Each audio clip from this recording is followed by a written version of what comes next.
What's good, everyone? This is Justin Just Rock Ramon from the Just Drink podcast, where elevation is our recreation. Super excited for you to check out our next episode, but before we get into it, I'm curious to know if you've ever dreamt about the open road and the camper van adventure lifestyle. If so, I'd love for you to check out Road Surfer, the global leader in RV and camper van rentals.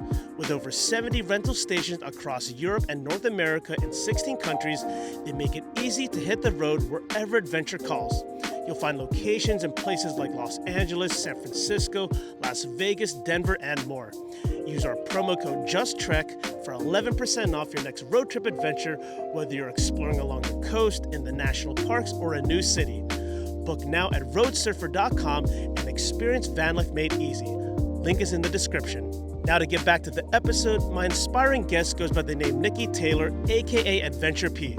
Nikki is a SoCal-based trekker, backpacker, outdoor guide and safety instructor, wilderness first responder, and is the founder of Way Out Wild.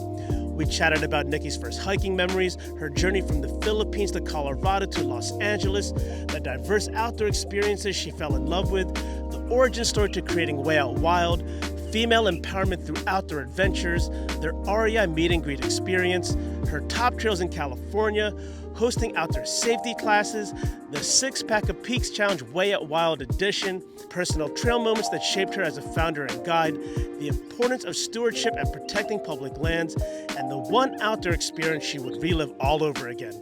In addition to this YouTube video version you're watching right now, we have audio versions available on Apple Podcasts, Spotify, and on all the other major streaming platforms. You can find those links in the description. All right, let's get to trekking and get into this episode.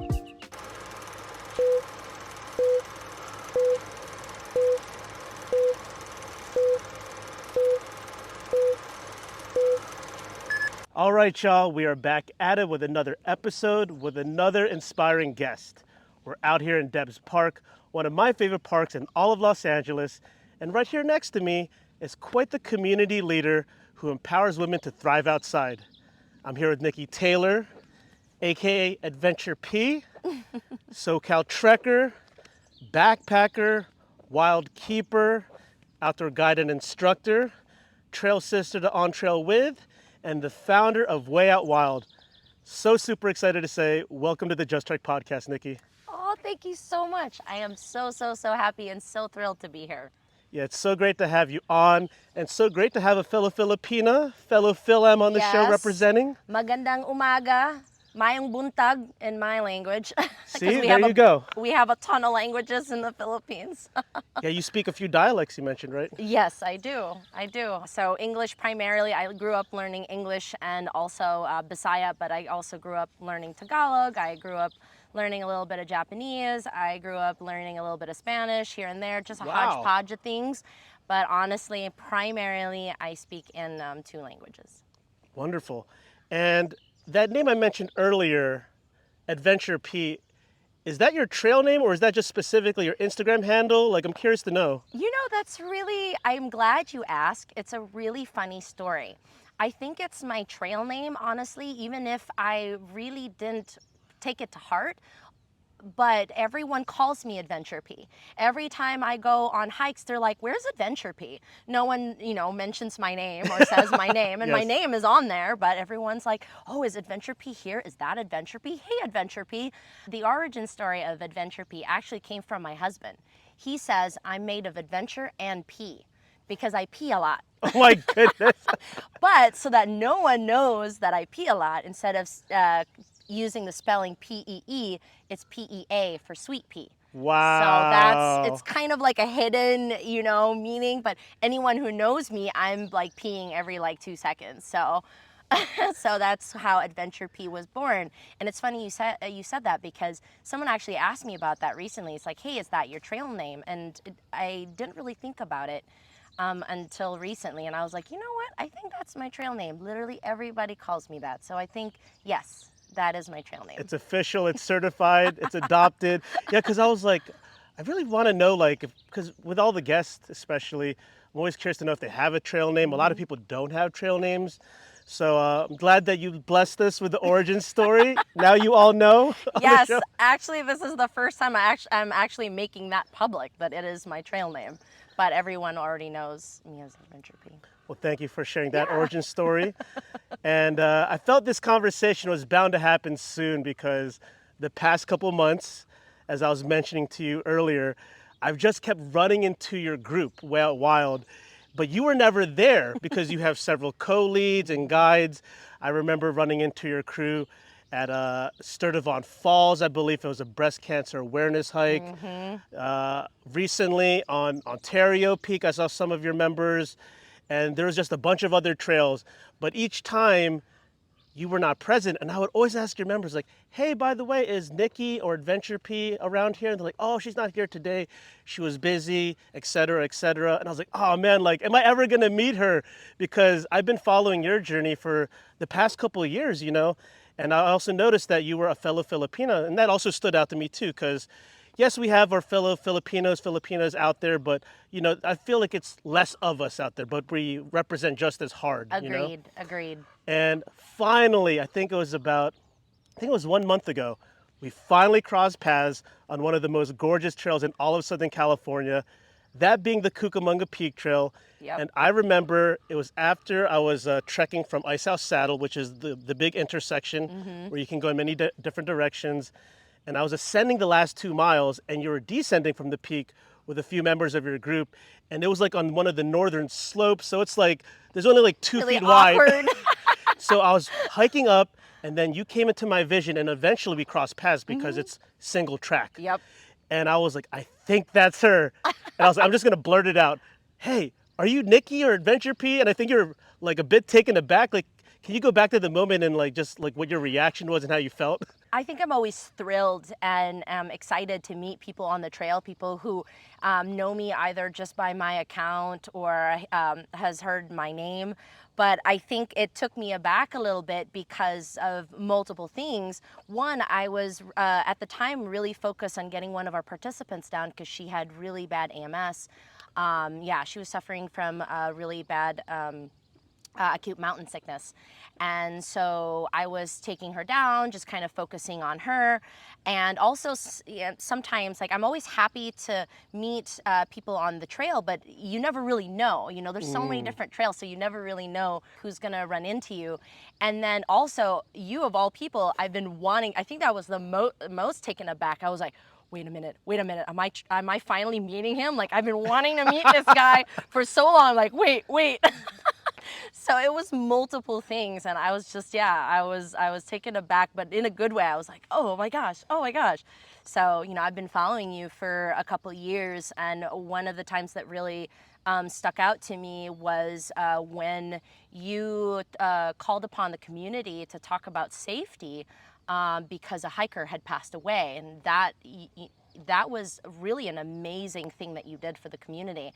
And so that was really what I knew you were a part of the community, but that really put you in my radar. I was like, this is amazing that, you know, he uses his platform, you know, to speak about the things that matter, you know, to people and in the outdoors. Oh, we got to dig deep on that for sure, because the more we recreate in the outdoors, we got to be as safe as possible, Absolutely. as responsible as possible, especially if we're guiding other people into the outdoors. So thank you for saying that. It means a lot. You know, definitely, you know, we always love sharing the entertaining stories, the adventurous stories on this podcast, but at the same time, we always want to share the important safety tips and tricks, and also bring to light, you know, if you find yourself in a precarious situation, like what are the tools or things at hand that you can get through it, hopefully. So we met each other on the Cucamonga Peak Trail, and it was at that moment, I was like, you know what? I'm just gonna ask her here, because I have a list of people that I always want on the show, and you were very high up there because when No. you were, because I was reflecting on who I wanted as future guests on the show recently, and the way this podcast really got started was I started interviewing a lot of the founders of hiking groups and outdoor groups, and it's been a while since I've done that, let alone a female founder of a hiking group, because that's a rarity actually. And I wanted to bring that to light again and have somebody from the community, a woman founded group, to be on the show and share her story and how she's been empowering women. So I was like, you know what, I'm just gonna ask her on the spot, and hopefully she's down and says yes. And I was like, hey, by the way, would you be interested in being a future guest on the show? And you were like, yes, I'm down. And I was just so giddy the rest of the day because I was like, oh, this is gonna be a really awesome conversation. And just in the manner of how we met, I already knew. I was like, it was meant to be. Oh my gosh, yes. Oh my gosh, thank you so much. Yeah, I remember my response to you was like, oh my gosh, I've been waiting for this. I wanted to talk to you for so long. But yes, thank you so much. And I feel deeply, deeply honored. And you're absolutely right. You know, like we still have an underrepresentation of women in the outdoors. And so I really, really appreciate hearing that from you, that you were really interested in like highlighting women who have started, you know, hiking groups. And so, yeah. Most of the hiking groups, especially at least in Southern California, are male founders. So we need the women back out there because y'all are the most badass people out there. Oh, And thank you. I love the name, you know, Way Out Wild. And then to meet you on that side of the trail, I was like, yes, everything's coming full circle finally. And then after I met you on the trail, as I ascended towards the peak, I ran into a whole gang of Way Out Wilders. Yes, I remember that. You did mention you went to the top and you were like, oh, and I saw the stories that you put out about that. Yeah, they were chanting, they were dancing, they were doing like, they're making like a line dance or something. I was like, yeah, they're all the vibes. And I like this group. Oh, we're so glad. I'm so glad that our group gave you a little taste of who we are. For sure. All right, Nikki. So before we get into all your adventures and your work with Way Out Wild, I do want to learn more about you and your outdoor journey and dig deeper into that. So I want you to take us back. What was your first hiking memory? Taking me back down memory lane. My first hiking journey. I actually didn't start hiking until I moved to the United States. I grew up in the Philippines. I lived there from the age of 3 till 22. And primarily my outdoor journey there was focused on water sports because it's an archipelago, so you're not too far from the beach. So I grew up free diving, scuba diving, just spending a lot of time in the water. And then when I moved to the United States, I moved to Colorado. That's where I was introduced to the mountains. And I didn't realize that, I didn't realize then how much I would fall so madly in love with the mountains that the mountains are just a part of my soul now. Like, I cannot imagine living anywhere else that does not have mountains. I think I could do without the ocean, which obviously is, you know, like where I come from, but the mountains just have a special place in my heart. And so when I moved to Colorado, I've always been outdoorsy and just really, really interested in doing anything in the outdoors. So I picked up a lot of different sports, and eventually I landed on hiking, I believe and I didn't even start with hiking. I didn't hike until about 3 years into my time in Colorado, which is funny because that's literally what everybody does in Colorado is Yes. hiking. But I fell in love with snowboarding. So that was my sport of choice at the time. But I started hiking, and in 2013, we have these, so in Boulder, Colorado, it's a small city, about 100,000 people, that sits about northwest from Denver, right on the front range of the Flatirons, these gorgeous rock faces. They're called the Flatirons. If you look it up, it's just these absolutely gorgeous rock faces that kind of slant, and it's very iconic. And I remember in 2013, I was like, you know what? I've been looking at those rock faces outside my window for 3 years now. I need to climb them. I need to know what's up there. I need to go up there. I asked my boyfriend at the time, who is now my husband, and then a few friends. I was like, let's go on a hike. Let's go on a hike. And they were like, okay. Well, I had never hiked before, very inexperienced. Thankfully, we brought a bottle of water, but that's literally all we brought, as do most people who start their outdoor journey. Very unprepared. We started our trek, and what I didn't realize was that elevation, I had adjusted to elevation in the 3 years that I had lived there, because I lived in the Philippines, and the Philippines, you know, is below sea level. But having moved to Colorado, which is about 5,600 feet, that's kind of where you live in Boulder, and having to climb that, I had not taken into consideration that elevation. And so I remember hiking it struggling to breathe and seeing stars, but not making it all the way to the top. But you know what? That experience, instead of leaving me defeated, it actually made me want more. So I came back down.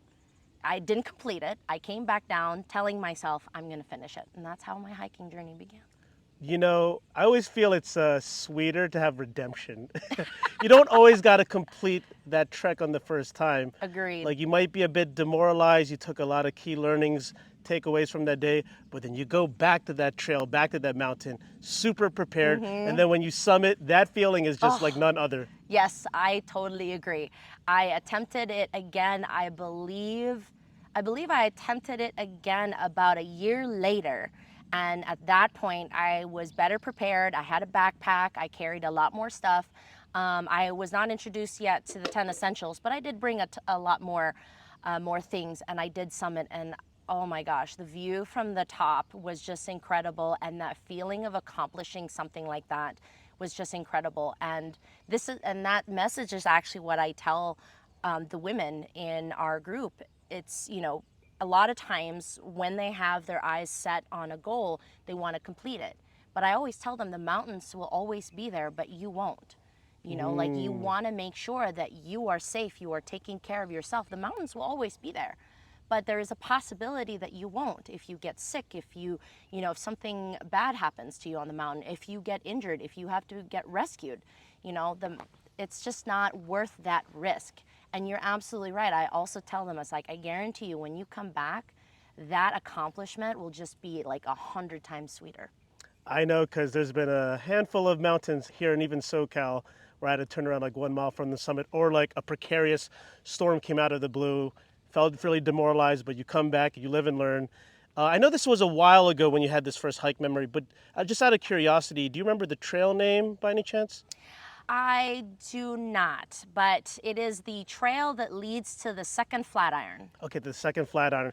So I actually went to Colorado for my first time ever in September of last year. Oh, wow. Because one of my members from the Just Trek crew, who's originally from LA, also went to college with him, he got married in Denver. Oh, and that's amazing. They got married at the Botanical Gardens. Oh, gorgeous. And that was my first time in Denver, Colorado. So, that being like my inaugural visit, I just had to go crazy.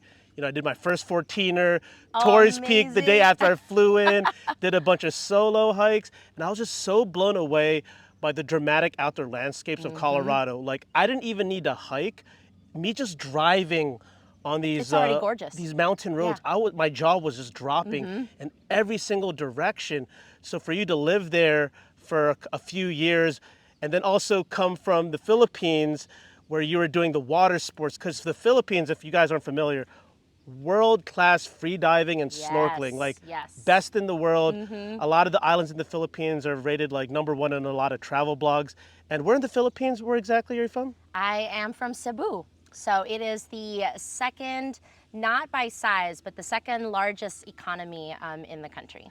And I went to Cebu for my first time last year in Oh my gosh. November. A lot of firsts last year, but I've gone to the Philippines numerous times, typically Manila, Tagaytay, Boracay, a few other notable places. But I really fell in love with Cebu because I really felt it was much more city meets nature out there. Yes, Yes, you have that in Manila, but you have to drive much further out. Yes. It's not as explicitly in your face.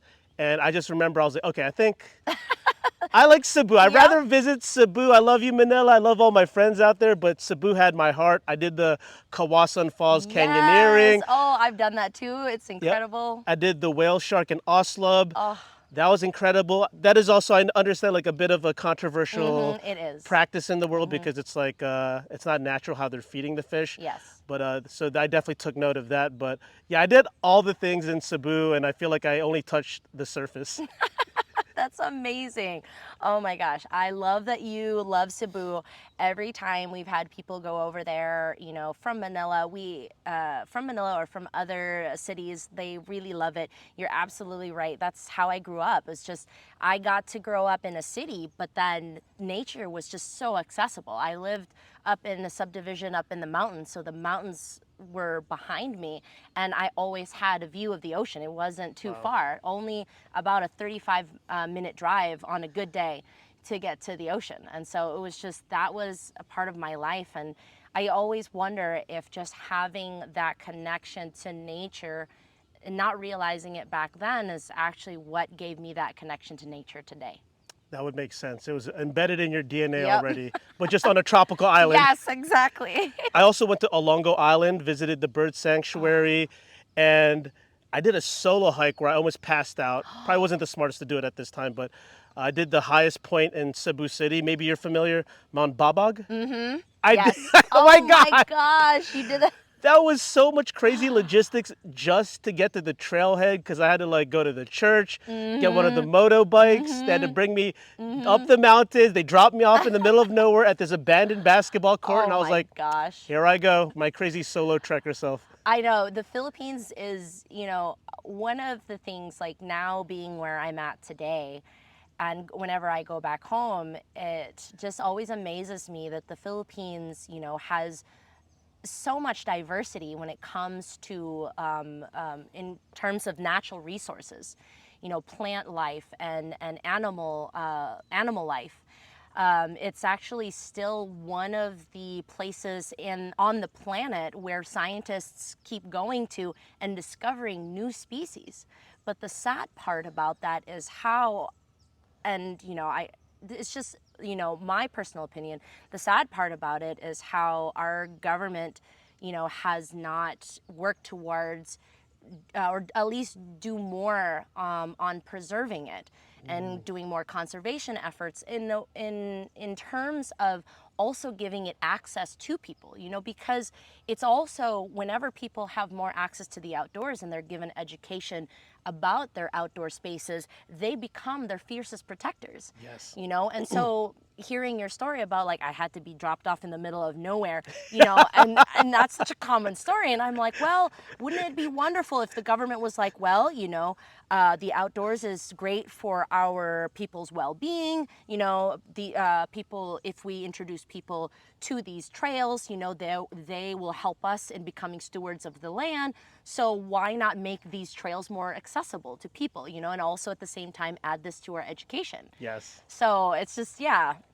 that is definitely something that I really hope for the future for the Philippines, because it's absolutely gorgeous. There's so many mountains to climb, and I'm continuously impressed every time I see outdoor adventurers on Instagram in the Philippines who are backpacking, and I'm like, wait, where are you backpacking? Because we know that in the mountains people live up there, so it's just like, where are you backpacking? Where are these campsites I am not aware of? And they're usually like really hidden and really far away. Yes, they and, are. So, but yeah, I'm so glad that you got to experience that. Moral of the story, everyone, get out to the Philippines, Yes. do some mountains out there, do some water sports. It'll be an unforgettable time. Yes, absolutely. And to get back to your journey, and just also to dig deeper into your personal journey into the great outdoors, what were those life experiences and events that led you to exploring and getting actually outside and just spending extensive time in nature? I think it was a lot of different things. I definitely appreciate I believe my father was one of the most influential people in my life when it comes to spending time outside. My dad was a very adventurous person, and I am his firstborn. And so for some reason, he had that kind of connection with me to encourage me to be fearless. So, we never went hiking or anything, but we always went to the beach. Since I was very young, we were always at the beach. And when I got old enough, he encouraged me to go scuba diving, even if he didn't go scuba diving with me. But he went snorkeling with me. He introduced snorkeling with me, and I love the ocean. And so I got into scuba diving. And then from there, I was like, well, what else, can I do? I did free diving. And my dad always supported me in my pursuit of sports, which is fascinating because in the Philippines, that's not really something that conservative cultures like the Philippines really promote in women. They don't really push women to be very active, to be very sporty. So that was, something that I really didn't get from my own culture, but I got from my dad. And so from there, when I moved out to the United States, or actually before that, when I was living in the Philippines, I was playing in softball teams. I was competing in tennis. I was in the swim team. So I was always doing sports. And then I moved to the United States. I was like, oh my gosh, snowboarding, yes. Oh my gosh, climbing. I picked up rock climbing. I picked up hiking. And then I moved to LA. I picked up surfing. I picked up like You're doing all the things. all of the things, all of the things All so the much that I things. kind of had to dial it down and be like, okay, this is getting out of control. I can't spend all of my paycheck on all of these sports. But I really think that my dad was really the real inspiration. Like I said, even if he did not take me hiking, just having that person to kind of encourage me to go out there and, do these things was really, really helpful. Something that I realized not everybody gets, and not every woman has that opportunity or gets, a person that inspires them to pursue their outdoor journey. Wow. Shout outs to your dad, Papa P. Thanks, Dad. I don't talk about him much, but he definitely, I will give credit where credit is due. He was my inspiration. Right on, right on. That's really cool. I have a bit of a similar story. My parents got me really deep into sports. I was doing all the sports, and then at some point you had to just like choose a few, or maybe just Yep. one or two, because you're spreading yourself out so thin. Yep. I just got to ask you, because I'm so fascinated with like especially the free divers and the snorkelers, but specifically the free divers. What was like one of the wildest things you ever saw in the ocean that just really stood out to you, that you were like, wow, A like, sunken boat. okay, that is pretty Yes. wild. So it is Olango Island, right off the coast of Cebu, right on the northern side of it. There is actually a sunken ship, a sunken boat. That whole section is a marine conservation area. So you can actually go there and go free diving. It's a protected area. Apparently there's a story behind that ship apparently, and obviously that's not something that I attempted. There was apparently treasure that had sunk with it. Now, I don't know if that's true. A lot of times people like to imagine that every boat has a sunken treasure. It's Absolutely. makes it really cool and worth diving. But that may have been the coolest thing that I had seen, because I'm so used, I obviously love the marine life. I loved it. But getting to just see a sunken ship, I think kind of sparked my creative imagination. And I was like, oh my gosh, like this is like the Titanic. Like I wonder what the story is behind this, And so my imagination goes wild just imagining like what happened to that sunken ship or boat.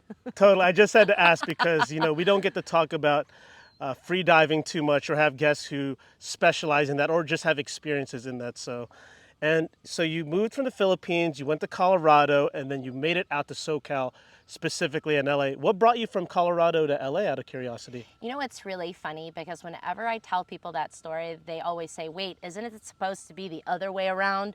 It can be, Usually, yes. Yep. Usually people, go to California, kind of, establish their career, establish their experience, and then kind of move on to other places already bringing that establishment and experience with them. And usually people move to Colorado for just a better way of life. And it's not always the other way around. So it was really funny. They were like, so what brought you to California? I was like, well, it's pretty lame, but it was the film industry. Because at the time I actually graduated university in Colorado, the University of Boulder, in Colorado. University of Colorado at Boulder, sorry. Gotcha. Go Buffs, by the way, to all my Coloradans out there. So I went over there to finish university. I got my BFA in film, and I tried to make it work in Colorado. There is a small film industry out there, specifically outdoor filmmaking. Yeah. Yes, Adventure films. Yes, adventure films, and I just couldn't break into that. And at the time, it wasn't as big of an interest of mine. So I moved to California, and I was like, all right, I gotta pull the plug here and just go for it. And I had to make a choice between New York and Los Angeles. Ooh. And I've been to New York. I've worked in New York. And I need to see more trees. I can't have the trees and the park just be right in the center of the island. I need to be able to see mountains. I need to see mountains again, Gandalf, mountains. Hey, Lord of the Rings is one of my favorite Oh, movies of amazing. I'm all glad you got time. that. Big I fan. need to see mountains again, Gandalf, mountains. And so I was just like, I needed that. So Los Angeles was the right choice. Yeah, because New York, the nature there, it's in the parks like Central Park. It's really more of a urban Yes. urban exploration, urban trekking there. You Yep. got to kind of go a bit of ways to see more dramatic nature Yep. landscapes. Exactly. And my oh my goodness, do we have some dramatic nature Yes, we landscapes in Los do. Angeles, Southern California. So right now, I'd love to touch upon all your incredible work with Way Out Wild. And for people who are not familiar, what exactly is Way Out Wild? And after you get into all that, would love to know the story, vision, and mission behind it all. Oh, amazing. So Way Out Wild is basically we started as an outdoor group created by women for women. We felt the need to create a safe space for women where they could feel safe, where they can recreate safely. So basically, having that safe space for them to learn about themselves, to recreate in the outdoors. And part of learning about themselves is also learning about their strength, their courage, and also their freedom. And just creating that safe space for women to be able to do that. And, a lot of times, people sometimes wonder, it's like, well, what's the difference, between discovering that, with men and discovering that with just women? And it's like, well, it lands a little bit differently. Women have shared experiences with each other that is unique, and men have shared experiences with each other that is also unique to them. So being able to have that space where we can relate to one another and also be able to learn more about ourselves with other like-minded humans, which are other women, was just something that we really wanted to pursue. We wanted to create. And so that's Way Out Wild was primarily born. I actually started guiding my hiking journey in Los Angeles, started with a group called On Trail With. They are our brother tribe. Shout out Caesar. Yes. They are our brother tribe, and I started with On Trail With. They are a family-friendly hiking group. They do hikes almost every weekend, and it is just like I said, it's family-friendly. So On Trail With does like easy, moderate, and sometimes mixes in some hard hikes. And it's just like a really nice group of people. We bring kids, and then we also do cleanups. So there's a lot of focus on that, family oriented, and which also meant that it was co-ed. But I started also hearing just through the grapevine and through as I met other groups, other women were looking for that safe space or just looking for that space. And so I talked to Caesar about it, and I was like, hey, what if I created a group, which is something I've wanted to do, and we'll be able to service that request. We'll be able to create that space for women that, women in your group and in other groups have been looking for. And so that's how it was born. And with his continued support, it continued growing and growing until finally he just became the mama bird who just kicked me off of the branch and be like, all right, go fly, go, get out of here. I love that. And so now we are on our own, of course, with still their support. We still support each other. We do cleanups together, and we're still planning on doing events with one another. So we always tell our participants if they are looking for more, they can also go with On Trail With. We always support one another.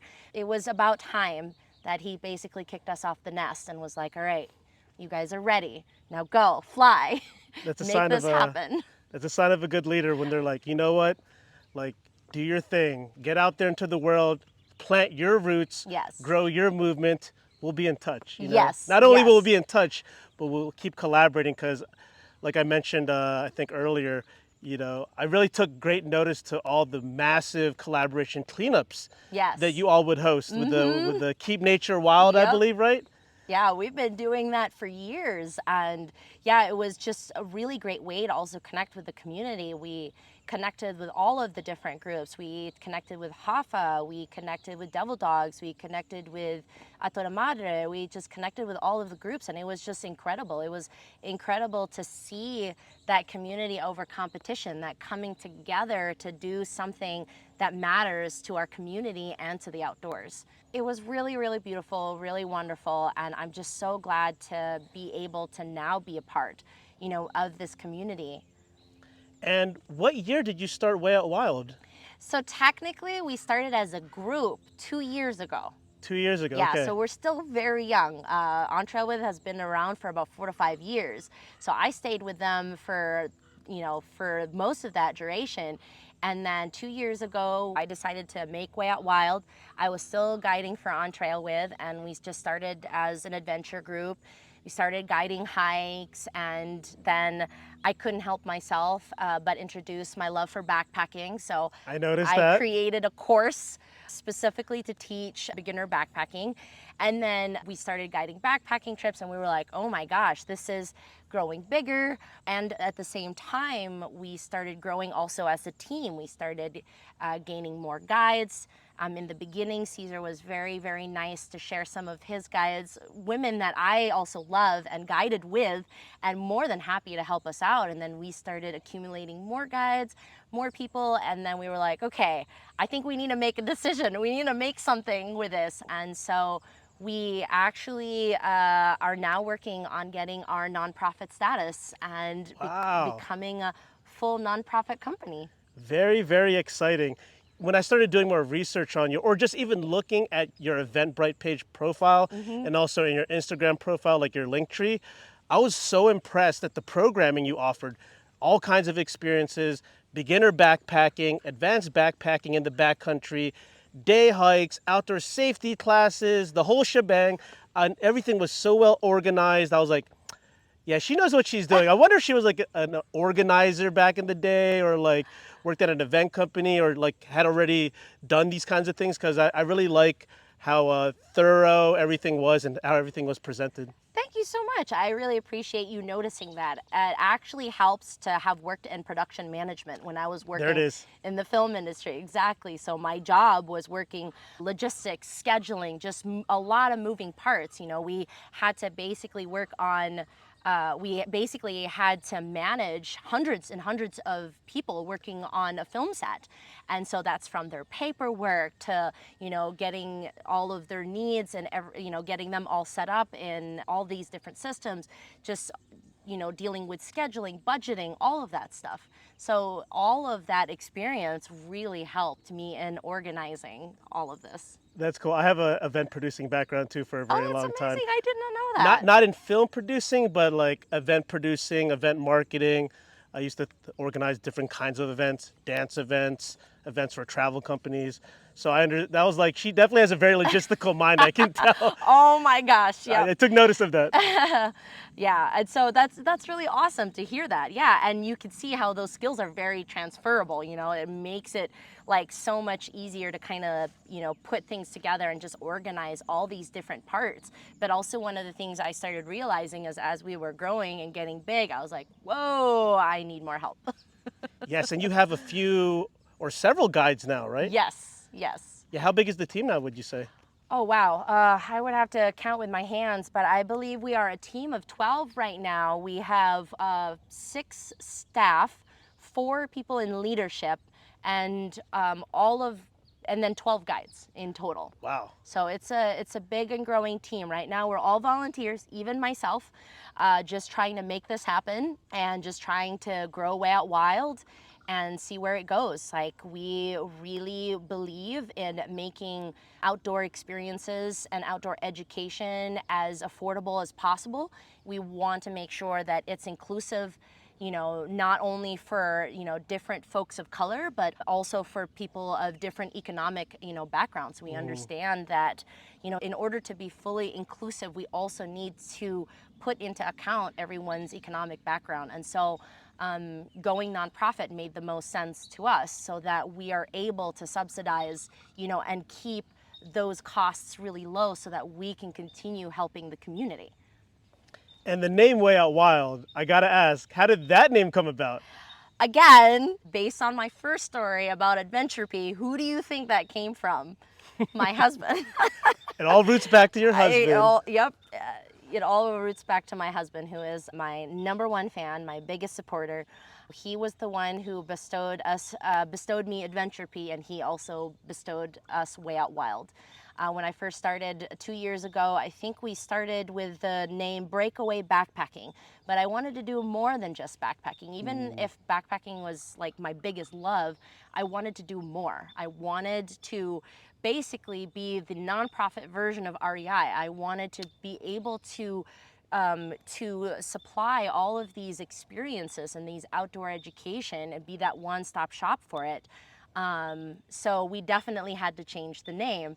And so we came up with a lot of different names. We had a whole pad paper, scratch this one, let's do this one. And then finally, we landed on Way Out Wild because he said, and I remember this, that it's when you are way out there in the wild, you can find your truest self. Ooh. Say that one more time for the people in the back.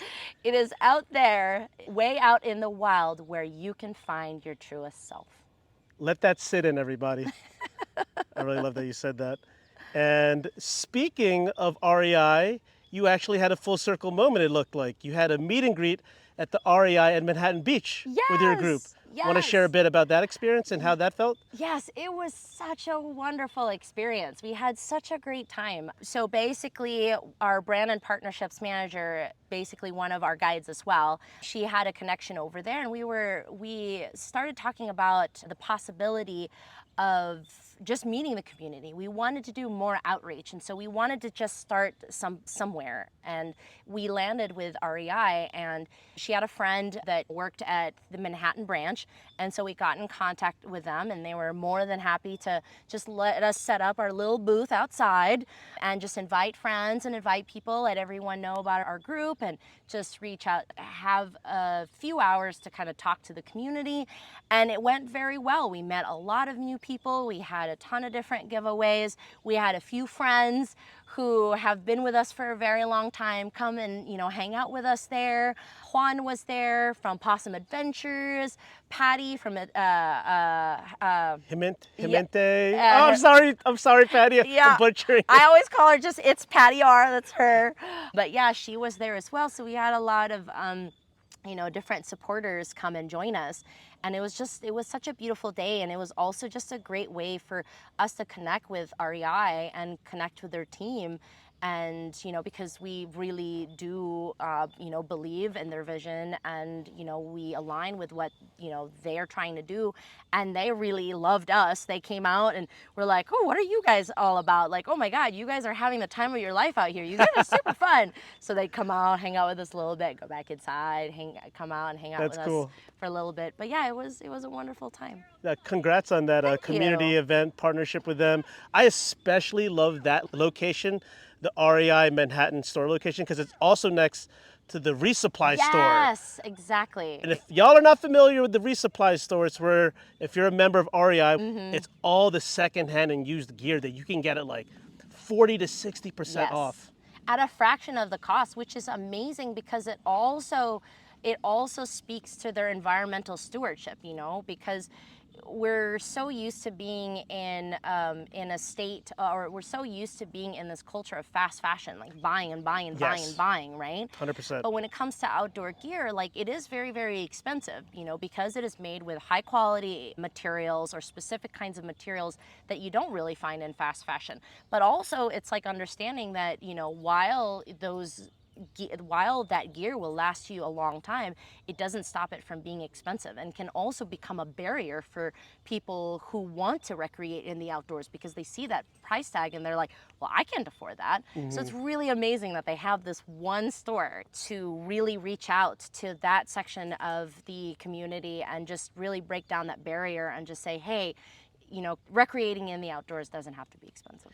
Yeah, correct. And I noticed it's been a trend of a lot of the outdoor gear and apparel stores. They're having like this used gear like branch or outlet so that it's more affordable, because you don't need the latest all the time. Yes. Like that older Osprey backpack or Gregory or whatever, outdoor apparel brand that you rock with, it's still so high quality Oh, still. absolutely. I mean, they made the engineering of some of these packs are meant for like 5 years, 10 years. Like I actually like it when it's beat up and used. It Oh, shows that it has a lot more character. absolutely. Like it was funny because I've been telling people that that's pretty much my Patagonia jacket. I will never let go of my Patagonia jacket.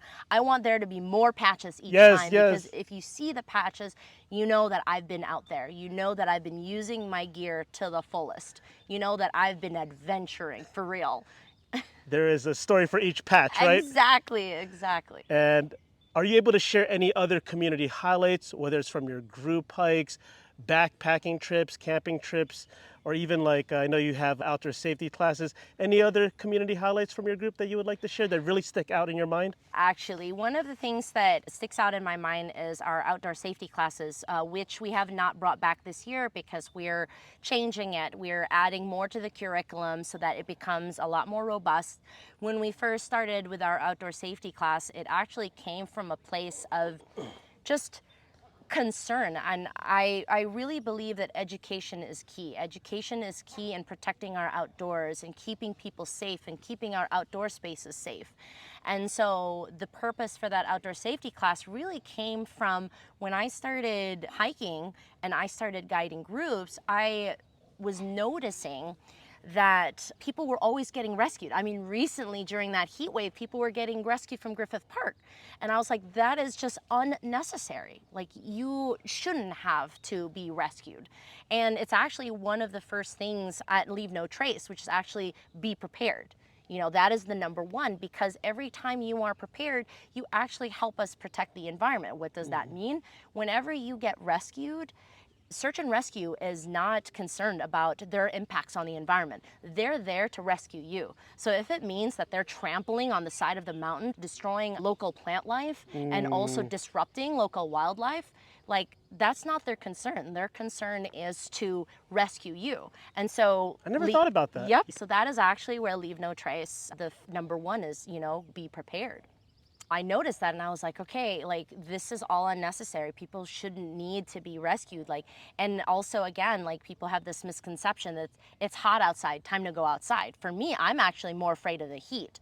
I spend more time hiking during the winter time than I do summer. During our summer season, the middle of summer, during August, we offer no hikes just so that we promote that safety. And so the outdoor class was kind of born out of that need to just educate people, because I really do believe in education. The outdoor safety class curriculum I built, but it's not anything new. This is just information that you can already find on the National Park website, National Forest website, even at REI. Like, even on the REI website, you can find on blogs. But the funny thing is, even if all this information is out there, do we even access that? Like, do we even take the time to access that information? So I thought, instead of telling people, well, go online, go do this, I decided, I was like, well, what if I just aggregate all of this information into a class and teach people and share real world experiences, like myself, experiences that I've seen, that I've experienced myself, because the why is what's really, really important. In order for you to retain information, understanding why you're learning it is really, really important. So I was like, well, I'm not going to be able to tell them the why if I just post all of this information out there, right? And so having that conversation, having this class, and being able to speak to the students, because when you share your experience, they're like, oh, okay, that makes sense now. Okay, I know Yes. why I need to carry the 10 essentials, because, the 10 essentials, carrying that is pretty burdensome for most people. It's like, why do I need to bring all this stuff? But once you start explaining why you should stay away, or not stay away, why you should be careful of the heat, why you should avoid the midday heat, why you should be carrying the 10 essentials, why you should be doing all this, it starts to make sense. So happy that we're talking about this right now because we're entering the summer season. Yes. And that's the most common thing. Heat exhaustion, Yep. heat stroke, starting too late in the day. Definitely some of those tips are starting as early as possible, starting closer to sunset, or just not hiking at all. Yes. Which I think was very admirable on your part, just as a show to saying, hey, it's not safe to hike in the heat. Don't even put yourself out there. That you didn't even host anything. You said in August, Yeah, right? in Community August, events. in August we primarily focus on beach stuff. So we don't mind being outside as long as we're by the water where we can cool off. You know, we have access to the water, that ability to cool off. But for hikes, no, we don't have any hikes. Now we do have backpacking trips because backpacking in the high Sierras, summertime is the best time to do that because it is a lot cooler up there, about like 30, sometimes 40 degrees Yes. cooler than it is down here. So we can be experiencing 100 degrees down here and it's nice and, nice and cool at 60, 70 up there. Sometimes it even snows in the middle of summer up there. So that, we still do that, but we want to make sure that, while we tout safety, that we also do that ourselves, so that's the reason why, during August, we don't have any hikes. And it's also a great opportunity for us to share that information and to educate people, because we'll get those questions. They'll be like, why don't you guys have a hike in August? When's your next hike? Why aren't you guys hiking?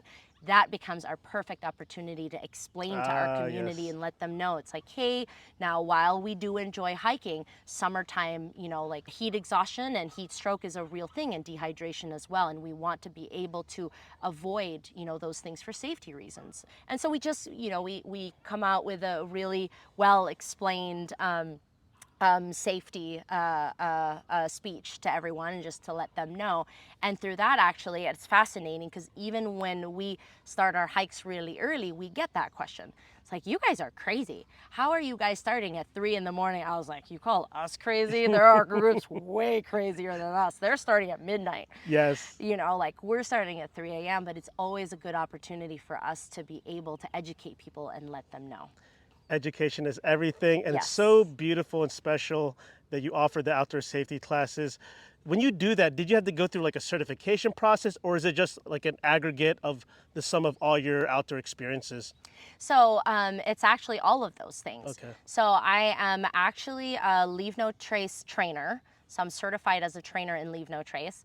I am also a wilderness first responder. So I am, Wow, yes, that's incredible. thank you. That's a very in-depth, like Yes, it top is. level course. It is. Yeah, so I started with wilderness first aid. From there, I wanted to take the next course, which is basically a more in-depth training in wilderness medicine. And so through that, I just actually, not only have those certifications, but I also basically, started guiding for On Trail With. I actually guided for Women Who Explore, and I just grabbed all of those different experiences from that, and also grabbing experiences from senior guides, from other people, and also making friends and actually connecting and networking with even guides at REI and gaining information from them, taking classes from them. I'm also trained in maps and compass navigation. And so all of these different just hodgepodge of trainings put together, and then aggregating all of the information out there and using my certification to kind of back all of that aggregate knowledge, and then I created the course. Nikki, you're so official. You're so outdoor official right now. That is so responsible of you, especially when you're building an outdoor group, a hiking group, to have all those certifications, because those are very time consuming and They can also are. be very expensive. Yes, very costly. I understand. Especially the wilderness Medicine. first responder Yep. and medicine. Which program did you take for that? Was there one local to here? So I actually took it through the National Outdoor Leadership School. Okay. So Knowles, also most people know it as Knowles, but the National Outdoor Leadership School is one of the biggest outdoor leadership schools in the country. And they also provide education in the world and certifications as well. They actually send guides out even to the Philippines to certify outdoor recreators and different outdoor camps out there. So they are one of the primary go-to outdoor education schools in the world. And so I did my research, I found them, and ever since then I've just been taking course after course after course. The most recent course that I took as part of Way Out Wild, just as a whole, as an organization, I actually took the risk management for administrators, which is basically great for anyone who owns or who's running like outdoors recreation activities. Talk about guides, administrators, founders, program directors, just all of those people who provide these services, because what it does is it actually helps you figure out and manage the risks, because at the end of the day, even if you're just an outdoor group, everything we do has inherent risk, Absolutely. especially in the outdoors. Yeah, the risk assessment is so crucial. Yes. And properly preparing your group before a trek, because that's usually where a lot of the issues come from, when you don't properly prepare yourself and the people that are attending that outdoor adventure on that given day. And just to close the loop on that, how long was that to complete your wilderness first responder? That took a grueling 2 weeks.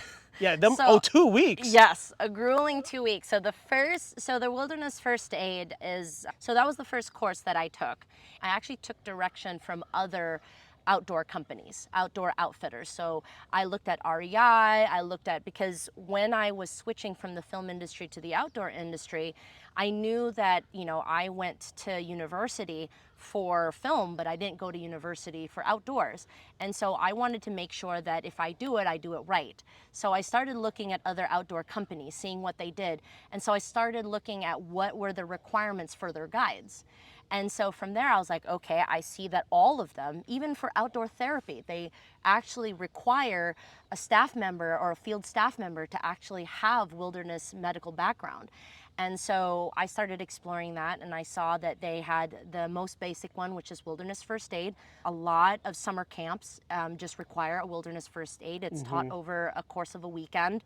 And then you have the next step, which is wilderness first responder. This is required by search and rescue. So if you want to volunteer for search and rescue, that is a requirement. A lot of guiding companies that require their guides to go deep into the backcountry will require wilderness first responder. That course is a grueling 2 weeks, and I mean grueling. You might be thinking it's like, well, 2 weeks, that's really short. No. They actually do it just like medical school, where in medical school, even if you have 10 years, it's like 10 years of cramped knowledge. And it's the same thing with the wilderness first responder. It's a grueling 2 weeks where you're pretty much in class, about 12 to 14 hours a day. Wow. And you're taking tests every morning. And then you end the 2 weeks with a practical and a written exam that certifies you through the American First Responder. Wow, they put you through the ringer. They really put you through the ringer, enough so that your brain's about to explode. But the wealth of knowledge and the opportunity that you have from there as a wilderness first responder, I'm actually certified to assist search and rescue when they are called. So when they come, I actually have the certification background to be able to actually assist them. Wow, and has that scenario happened where they've called on your help? Thankfully, no. And that's the funny thing. One of the things that our instructors, or at least the instructors at Knowles, always tell us, we teach you these things in hopes that one day you'll never have to use it. That makes sense. So, because one of the most important facets is always being prepared. But, all of these tools and skills that they teach you, you hope to never have to use it because you were prepared, because you assessed the risks. Assessing risk doesn't mean that you never get to do dangerous activities, or what I mean dangerous, like mountaineering, which can be a very risky activity. It doesn't stop you from doing that. Sure. It just makes sure that you've thought all of the risks through and you're prepared for every possible outcome or every possible scenario.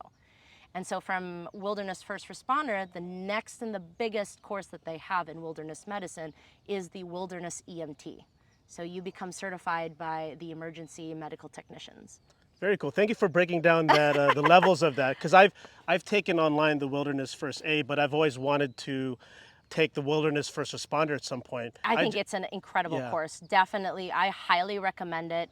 Especially if you run, hikes or, outdoor activities, even just having your main lead, just one person having that experience can go a long way. All right, Nikki. So always on this show, we want the listeners to discover new places to explore that our guests have done. Ready for road trip freedom? Hit the road with Road Surfer, the premium camper van rental company available in Europe and now across North America. Skip the hotels, rent a fully equipped camper van, and choose from 4 unique van models built for every kind of traveler. From the couple condo, which is cozy and compact, perfect for 2, the Horizon Hopper, which is nimble and efficient, ideal for spontaneous adventurers, the Liberty Lodge, which has a pop-up roof, great for small families or friends, and the Family Freedom, your deluxe home on wheels, complete with a full bedroom, bathroom, and indoor shower. I personally used the Liberty Lodge with one of my best friends on a recent road trip to Yosemite National Park and to the Eastern Sierras, which is California's prized mountain range. It was a road trip for the books where we explored some of the most scenic trails that California had to offer, met up with outdoor friends along the way, and jumped into countless alpine lakes. Waking up in the pop-up roof tent to the sights and sounds of nature in our own camper van is an experience I'll never forget. To help get you out there on the open road, use our promo code JUSTTREK for 11% off your next road trip adventure. Code is valid until September 30th and only for the North American stations in the US and Canada. Book now at roadsurfer.com and experience the freedom of van life your way. So I'm curious to know, what would you say are your top 3 trails in California and why is each a favorite? Oh, I love this question because my first answer to it is always, that's not fair. I know, right? Just 3? Yup, just 3, like that's not fair. Because, being a guide and, being a part of Way Out Wild, we have gone to so many trails, so many women on backpacking trips, and we've just explored all of these places. But if I have to answer, I think I can come up with 3. My first one, which is super cheesy. So it's the trail, it's called Florence Lake to McClure Meadow. It's actually a trail that kind of comes off of the PCT. So you Okay. kind of hike to the PCT and the McClure Meadow is kind of on that path. And the reason why I love that trail, it was a 40-mile backpacking trip that I did with my husband. And at the time, he and I were just dating. And it was the trail where he proposed to me. Oh, I was about to say, was this that trail? Yep, Oh, it's Lord. that trail. If you ever go to McClure Meadow, it is absolutely gorgeous. I remember we had gotten there, 20 miles in, we had gotten there, and we set down our backpacks. We were already kind of delirious. We had just clocked in a 10-mile day. We had climbed thousands of feet, and we were already a little kind of delirious. So we took off our backpacks, just put it down on the campsite, just walked into the meadow.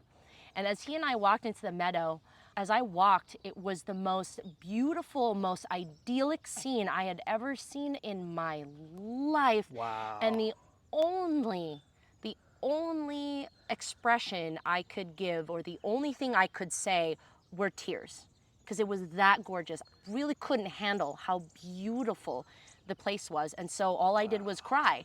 It was funny, my husband said to me, or at least he told me after, he was like, yep, when I saw you cry, I knew this was the moment. I was like, if I don't do it now. He told me, he's like, I want it to be unforgettable. Wow. So, funny story, I didn't know. I really didn't know, that this was going to happen. And so one of the things that we do when we go backpacking together is we bring a pair of basically sticks so we could put our phone, tripod, so we can put our phone to take a photo. So he just said, hey babe, I would love a photo with you in this really beautiful scene, because it was gorgeous. We both agreed. And I was like, yeah, of course, okay, yeah, sure. And so I stand there and he set the camera and I was like this. And he was like, yeah, that's perfect, just right there. And I was like, okay.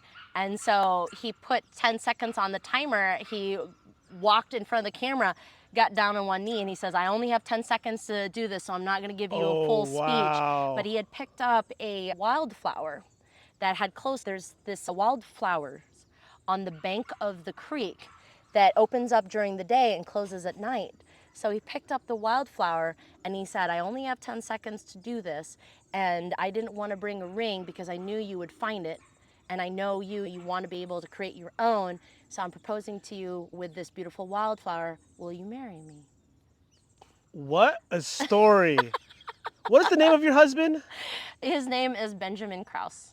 Shout out to you, Benjamin. You're doing all the right things. Did you meet him because of the outdoors? Was he an outdoors man as well? Actually, we met in college. Okay. So he was on his final semester at university. Actually, we had met Sorry, we had met in my junior year, and I think it was his senior year. We met really briefly during a class that I did not really like, and so I dropped the class and he stayed. And we had never seen each other, but I remembered his face. He was my classmate. After that, I had not seen him till a year later. And so it was funny, a year later, we ended up in the same class. And I'm sitting down in this film class, and there's this guy. A lot of our classrooms in film school are basically auditoriums. It's basically like a film theater. So think about like lots of chairs kind of just going down. It's like a film theater. And so he was like 3 rows down, and there's this guy that kept looking back throughout the class. It's like an hour-long class. And he's like looking back at me, and I was like, who is this guy? You know, I was a little awkward, and I was just like trying to figure out, and I was like, wait, maybe I know this guy? But I was also distracted by the actual class. And at the end of the class, I remember I was sitting next to other students who were my classmates at other classes, and we hadn't seen each other for the whole summer. So, you know, we started, conversations erupted as soon as class ended. And then I noticed at the corner of my eye, the guy who kept looking back at me throughout the entire class stood up, made a beeline straight for me. Didn't even talk to anybody else, made a beeline for me and introduced himself. He told me months later that he was like, yeah, I did not take the opportunity the first time I met you. I wasn't gonna pass on that opportunity the second time. So he's like, I didn't care. I was on a mission. I didn't care. If anybody wanted to talk to me, I knew I had to talk to you. Damn, he was like, we're going to make this happen. Beeline straight to you. Yep. And it's been a glorious 12 years ever since. Wow, that's a significant amount of time. Congratulations. Thank you. So I just had to ask him, like, who is this guy? Like, what an amazing, beautiful story. And this is McClure Meadows, right? Yes. Is this in the Sierra Nevadas, or where exactly Yes, is this? so that is in the Sierra, basically up in the Sierras. In order for you to get to it, you kind of start at the Sierra National Forest, which is north of Kings Canyon, south of Yosemite. You basically get through there from Florence Lake. So it's a trail. You start off at Florence Lake, and then you kind of walk. You're basically backpacking back towards Kings Canyon. Okay. Which Kings Canyon actually is a section of the PCT, a section of the JMT. Gotcha. So yeah, and it's one of the most beautiful sections. Well, at least people have said that was kind of our goal, was to see a section, you know, of this famous trail, and so we got there, and it did not disappoint. All right, duly noted. McClure Meadows, hike wifey, when it happens. There you go. Highly suggest. There you go. Okay, McClure Meadows, and what are the other top trails Oh yes, in California that are a favorite for you? Mount Baldy. I know that's also kind of like, oh, that's generic. Everybody loves Mount Baldy. But I really love Mount Baldy for multiple reasons. One, the first time I ever got up to Mount Baldy, I felt like this amazing accomplishment. But not only that, I swear that at the top of Mount Baldy, I see the curvature of the earth. And just being able to see that is just so astounding. Like, it just makes you feel like, wow, like I live on this blue planet. I live on this planet, you know, filled with all of these amazing, incredible things. And then the other reason is every time I have guided people up to Mount Baldy, I kid you not, there's always a few women who break down and cry. And it just, that profound moment that they've achieved something great, that they've made it to a summit, and they can see, they feel like they're on top of the world, not only like physically, but also like in their own selves. When the women cry, I'm like, wow, I cannot believe we facilitated this moment. Mount Baldy is always such a powerful pilgrimage to reach the summit of the tallest mountain in all of LA County, 10,064 feet. Yep. It's an alpine peak. Yep. In LA County, it still blows my mind that we have such a special mountain, such as Mount San Antonio, which is the original name, but most people know it as Mount Baldy. I always like to describe it as our local Mount Everest, especially in the wintertime, because you can do true mountaineering there. There's actual chutes there that you can go up. A lot of the SoCal mountaineers train at Mount Baldy in the wintertime when there is a good amount of snow, and then they go up to the Eastern Sierras to tackle all the 14ers up there. I've actually gone up the Baldy Bowl once as a mountaineering route. That was very exhilarating. I'm still an aspiring mountaineer, I would say. But I'm so happy that you brought it up regardless of you thinking like, oh, like everyone says that, but no, like there's a reason why a lot of people on the show say Mount Baldy is a favorite. There's so many ways to reach the top, so many Yep. different sections and regions. And I love what you said. When you said you got to the top, you really see the curvature of the earth. That's such Yes. a cool Yeah. description and way to Yep. describe it. I don't know how. I just see it and it's gorgeous. And yeah, you're absolutely right. Like Mount Baldy is just such a pillar and, like such a pillar of achievement of the outdoors that we have here in LA County. And just to have that in Southern California, most people don't even think about it. Yeah, we have a 10,000 footer. And that's how I also describe Baldy to a lot of our participants. I tell the women, it's like Baldy, the reason why Kuka has been like really filled with people is because typically people would be training on Mount Baldy for Correct. Whitney. Correct. And just over the weekend, you were at this majestic mountain with your group Yes. back at Mount Baldy because for the listeners, if you're not from SoCal or familiar with the Mount Baldy general area, it's been closed for almost a year. I think exactly Yes. 10 months because of, I think first there was the Franklin fire and then, The was it the bridge Franklin fire. fire? No, it was the bridge fire, then the Bobcat maybe? All the names get mixed So up. many fires. So many we fires. get those all the time. And it's been closed for 10 months, but they reopened it 6 months earlier this year, Than just a few intended. weeks ago, because it was supposed to be closed throughout all of Until December 2025. 2025, yeah. So, Nikki, how did it feel to be back on top of Mount Baldy with your group this past weekend? It was an incredible experience. We were slated to do the 3-2-1 challenge. As soon as Mount baldy opened up, I was like, sorry, gonna, just pull the trigger. We're gonna do Mount Baldy because we had a lot of girls who were doing this 6-pack of peak with us. They were all disappointed and saddened that they couldn't do Mount San Antonio because doing Mount San Antonio, Mount San Jacinto, and Mount San Gorgonio are the three saints. So exactly, and so just doing that is just such an achievement and just something worth going after and just conquering. And so all of the girls were just really, really bummed that they couldn't do Mount Baldy. So as soon as it opened, I was like, are you kidding me? It's my favorite mountain. So we did it and it was an incredible experience. We got to the top. One of our participants, when she got to the top, I gave her a hug and she was like 2 seconds away from crying. She was laughing, crying, and I was like, girl, you look like you need to cry. Just let it all out. Let it all out there. And it just seeing friends up there as well. It's such a special mountain. We saw some people from Vamos. It was just wonderful to see friends and everybody there. Everybody who goes up there is just happy. They're having such a great time. Everybody feels so, just so accomplished. And so the vibes up there was just really great. It was like a party.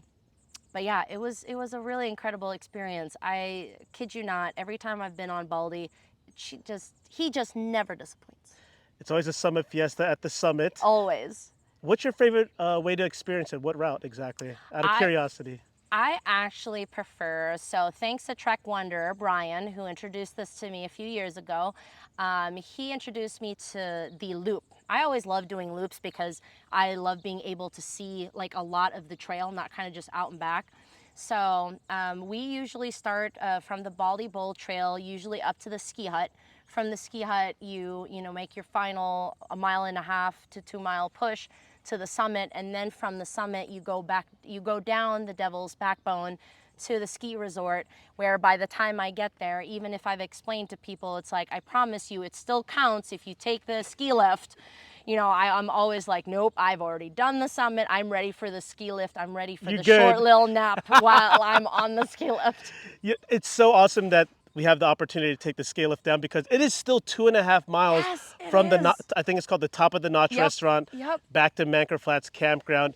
And I actually almost took the ski lift recently because I went back to Mount Baldy 2 weeks ago, but I was with another friend and we decided just to go down the fire road. But I have taken the ski lift down many times before because I was like, you know what?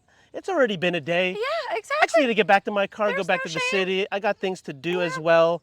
And it's just a fire road, it's just your typical fire road. Yeah. So it's just like nothing special. It's like, it's all right. It's cool. You already did the hard part. You made it to the summit. You've done Correct. the devil's backbone, which most people do. So I'm just like, you know what? I deserve the snap on the ski lift. No, most definitely. I don't know that just like most ski lifts, it always feels super sketchy still. You know, especially if you've never been on a ski lift, it's rickety Yes. when it goes past certain points. It's really funny to see other people that have never been on a ski lift and It's they're such just holding onto their right, bag for dear life. right. It's such a fun time too. Honestly, it's actually, not only like it's a great opportunity for me, as a guide to take a break and just enjoy, True. an easier way down, but also like it's such a fun like niche thing. It's like not a lot of mountains you get to experience that. Just the same as, going to San Jacinto where people are like, well, if you take the tram all the way up, does it count? It's like obviously, yes, it absolutely still does. Like you still have to work your way to the summit, but taking the tram is such a unique experience, Oh, for a yeah. lot of people. So it's the same thing with the ski lift. So it's always fun to get to facilitate that experience because I kid you not, there's always girls who are like screaming. They're like, oh my God. And it's a fun time. Always is a fun time. Always a challenging time. Always Yep. a humbling time on Mount Baldy for sure. Absolutely. And then my third favorite one, it's really hard. So those are like my top two. I can't Okay. really think of a third, but I think for a third is Take a moment to process. I know you've been on countless trails and summits. I think my favorite one might be Cottonwood Lakes. I take people back there time and time again. I was there 4, 5 times last year, and I will not be surprised if I'll be back there about the same amount of time. It's just really a gorgeous, beautiful place, very underrated. I know everybody loves Big Pines. I've solo backpacked Big Pines. I've backpacked Wow. it with other people, and we're actually about to take. We actually have a camping trip, July 7th through 9, women's camping trip up there in Big Pines. But I like Cottonwood Lakes because it's very underrated, but it's absolutely gorgeous. You get to explore 7 lakes, and it's also down at the base of Mount Langley, which is another 14er. So it's also the direct access to get to Mount Langley.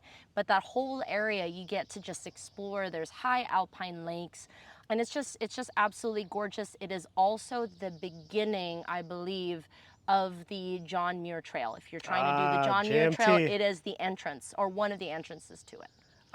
Thank you for bringing that up. I'm actually doing a road trip to the Eastern Sierras next week. Ooh, that's So a exciting. local out there in Lone Pine mentioned that Cottonwood Lakes is highly underrated. Yes, it is. Like people always think of like, Big Pine Lakes, Yep. that part of the Sierras or the Eastern Sierras. But he said like, man, like Cottonwood Lakes is super underrated and so many trails from it, so many lakes Yes. around it. Exactly that. So I've just gone time and time back again. I took my husband there for our first year wedding anniversary last year. I took a few friends there. I solo backpacked it. Then I guided a few trips out over there. Yeah, just it's a gorgeous place. Hands down, it never gets old. All right, let's recap real quick for the people. You mentioned Cottonwood Lakes in Yes. Eastern Sierras, correct? Yes. Then you mentioned Mount Baldy Yes. here in LA County in the San Gabriel Mountains, Angeles National Forest. And then the first one you mentioned was McClure Meadows, where you got proposed to. Yeah. That's a very diverse choices, and I love. Choices. Very good. Thank you. Wow, and you mentioned 2 places that I haven't been to, which is really cool for me myself Yes. to get on out there and to explore those. And explore it. Oh, absolutely. And even Cottonwood Lakes, you don't have to do it as a backpacking trip. You can definitely just go up there and do a day trip.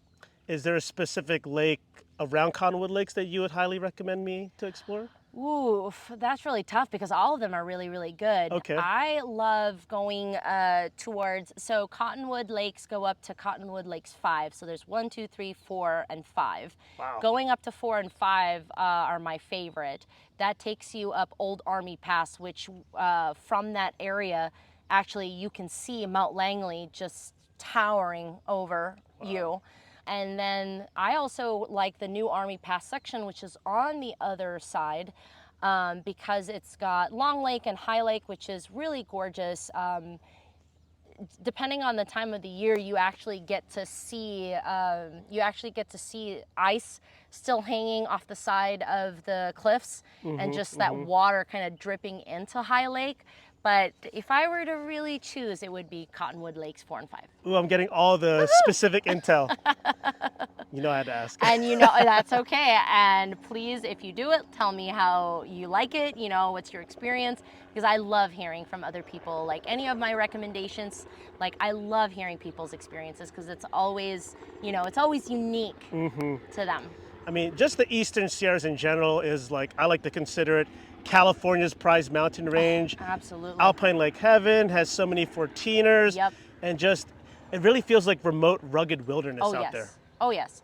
I love it so much that 395 is my favorite highway, and it is the only highway I actually got a magnet and a sticker of.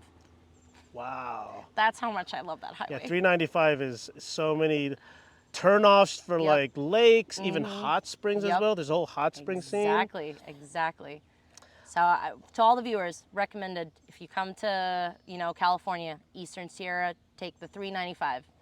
And the crazy thing about Eastern Sierras, especially if you go from Los Angeles to like more of the southern part, like Lone Pine area, Mount Whitney Portal, it's only 4 hours north of yeah. Los Angeles, which is mind-blowing to me. Yeah, it's not even that far. It's incredible, like how close these things are to us. Yeah, so much in California to explore. I mean, I just went to the Central Coast for my first time 2 months ago. It was Montaña de Oro State Park for Ooh, I've never been. Outdoor Adventure Plus's 5-year anniversary. Blown away. Like, I couldn't believe we had this kind of landscape in the Central Coast. Like, super highly recommend Montaña de Oro State Park. You'll Okay, not be Montaña de disappointed. Oro State Park. Thank you. I love that I'm learning. I love hearing other people's recommendations. I add them to my growing list. See, you share with me, I share with you. Exactly. Yay. All right, so let's talk about an incredible challenge that you've been embarking on with your group. That being the 6-Pack of Peaks Challenge here in Southern California. And the founder, Jeff Hester, was actually a previous guest on the show. Not sure if you knew that, but I think it was maybe 2 years ago. Oh, that's amazing. I did not know that. That is awesome. He also has a podcast called the Almost There Adventure Podcast, which is the most hilarious name. Oh my gosh, I have yet to listen to his podcast. I have been meaning to, and now hearing your recommendation, I'm like, oh my God. Yeah, I need don't to- remember the number. I'm usually good with the numbers attached to the guests, Yep. but we're like in the 80s now, so it's hard for me to kind of like pinpoint that. But it's a very life-changing challenge, the SoCal, well, not just the SoCal, just the 6-Pack of Peaks, because it's a national challenge now. It is. It originated in SoCal, but it's in the East Coast, it's in the Midwest, it's in the Pacific Northwest. And then for you, I took great notice because I was like, oh, Nikki and Way Out Wild, they're doing a 6-Pack of Peaks Way Out Wild edition, and it looked like you also included a 14er. Like, why did you decide to do it in this manner, in this fashion? So one of the things, just like we talked about, earlier, there aren't a whole lot of groups, women are still underrepresented in the outdoors, and just finding like women who actually lead groups and guide groups and, actually run groups it's really rare. And so one of the things that we wanted to do was, we've been a group for 2 years as we're transitioning to a nonprofit now, but like we were a group for 2 years. And I remember when we first started, we wanted to ease our way into it. We wanted to offer like really fun waterfall hikes, and we still do. We absolutely still offer, we usually, how it goes is we offer one easy, one moderate, one hard hike a month as often as we can. And so, we still have those. But back then, we just wanted to get women outside. But we started noticing that as, more and more women kept joining us, more women actually started asking for safer spaces for them to push themselves. We always encourage women to, we're not an exclusive club. We don't tell women, it's like, oh, you just need to stay with us. We always encourage them. It's like, hey, depending on where you are in your outdoor journey, there's a bunch of different groups out there that, you can go with, that we can vouch for, that we can recommend. But one of the things that we got was a lot of women were, still asking us like, hey, we do want to do more, but we want to continue staying in the space where we feel, supported, where we feel encouraged, where we can truly be ourselves and just be around other like-minded women who share in our experiences. And so we were like, okay, well, we also at the same time, the guides started wanting to do more. So we were like, hey, this is a perfect opportunity. So last year, we had a few guides who did the 6-pack of Peak on their own. We kind of joined them just so that we can scout out these trails. And we were like, okay, I think we can do it. We can offer it to the women next year, and which was this year. And so we decided to do the Way Out Wild edition in a way that kind of spoke to we're doing it the badass woman way, you know, like Gotcha. we're doing this like with badass women, you know, it's different because there are a lot of groups who have done the 6-pack of Peaks, and obviously, you know, all of the other groups are mostly co-ed, and that's great, that's awesome. But because there hasn't really been, not that I'm aware of, and I could be totally wrong, but not that I'm aware of, like a woman edition, you know, kind of like a badass woman edition, that's why we were like, let's do it. Let's call it the Way Out Wild edition. And not only are we creating this you know, space for women to push themselves, because not only do we want women to be able to find themselves in the outdoors, we want to be able to create that space where they can go further, where women can be encouraged to go further, not just to stop at, hey, we're able to do waterfall hikes, you know, that's great. No, it's like, how far can you go? You know, usually our male counterparts are encouraged at a very young age. Boys are encouraged to be more risky, to keep pushing further, climb those mountains, climb that tree, No climb pain, no that, gain. you know, Yeah. exactly, right? But women don't have that. So we were like, that's what the 6-pack of Peak Way Out Wild edition is. It's giving it's giving women that opportunity that they didn't have to be pushed, to be told that they can go further, that their bodies can go further, that themselves, you know, their mental space, emotional, who they are, they can go further. And we didn't want to just, you know, we didn't want to just do the 6-pack of Peaks. We were like, well, how can we, you know, do it different? How can we wrap up this amazing, thank you, Jeff Haster, you know, wrap up this amazing challenge by giving women an opportunity to be like, well, you know, I just did the trifecta. I did Baldy, I did San Jacinto, I did San Gorgonio. What else can I do? And that's where the idea of our first 14er as a group, obviously other groups have already done 14ers, but as a group, you know, founded by women for women, this is a first for us. We kind of wanted just to wrap up that challenge by telling women, it's like, hey, this is your chance. Like, you know, let us go with you. Let us see how far you can go. That's so epic because from what I remember, the 6-pack of Peaks challenge originated as a training regimen to summit Mount Whitney. Yes. That 14er up in the Eastern Sierras, it's like 14,504 feet.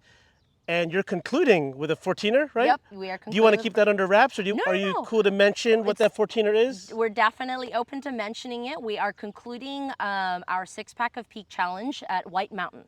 So we wanted to start off, you know, it does make sense, like you said, that the 6-pack of Peak challenge was basically to culminate to, you know, Mount Whitney. But we wanted just to, you know, we wanted to dip our feet, make sure that we assess the risks before we go just full tilt.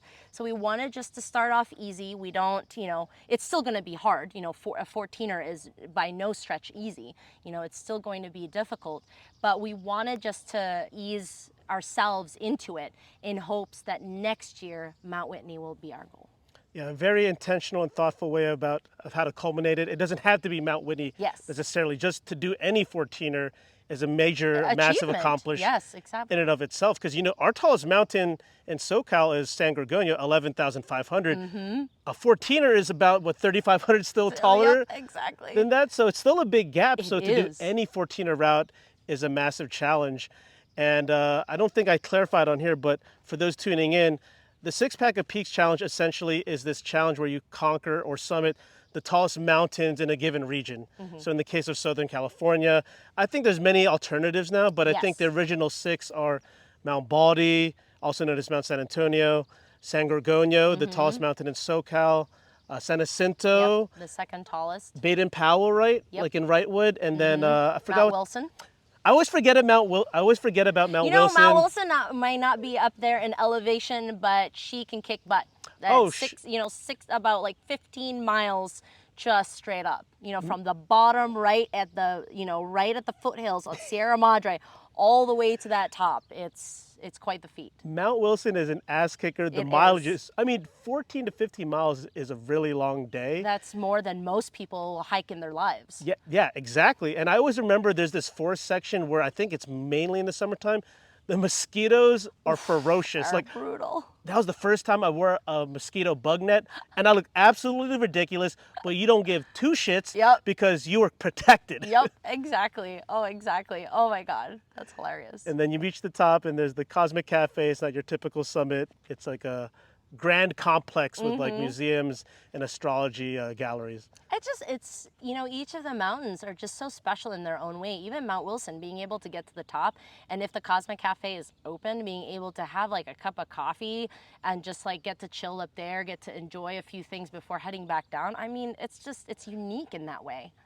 And this 6-pack of peaks challenge, it's going to run until just the end of the year for you all to complete it? Or when is the 14er supposed to happen? In So the summer, right? our last mountain, which will be Mount San Gorgonio, we are doing that on July 5th, and then culminating to our 14er.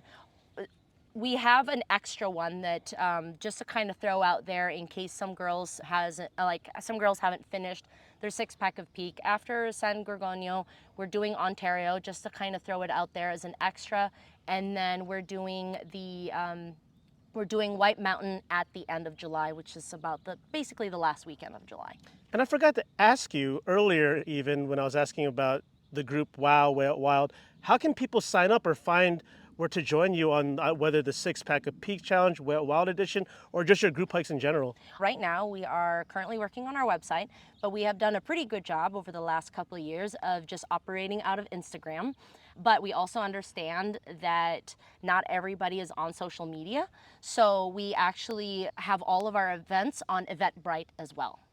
And what is that Eventbrite link exactly? It's just Way Out Wild. Eventbrite.com. Yep, if you just type in, okay. if you just type in Way Out Wild, we're there. Okay, awesome. Just wanted to highlight. We make it nice and easy. It's the same thing as well as Instagram. It's also just Instagram, Way Out Wild _. So it looks like you have guided countless outdoor adventures with Way Out Wild, and I'm really curious to know if there were any pivotal personal trail moments that shaped you as a guide and founder, whether that was prior to you starting Way Out Wild or during the process of growing it. Ooh, I think there was a ton of those pivotal moments. I think, one of those, I remember the first time I had guided Mount Baldy, and at the time, and I keep going back to this mountain, at the time I was with On Trail With. So I was actually guiding with On Trail With. It was the first time I had ever summited Mount Baldy. I was guiding with the entire team, and I remember getting to the top and just watching, everyone's expression, just watching the tears, watching the laughters, watching just everything just explode.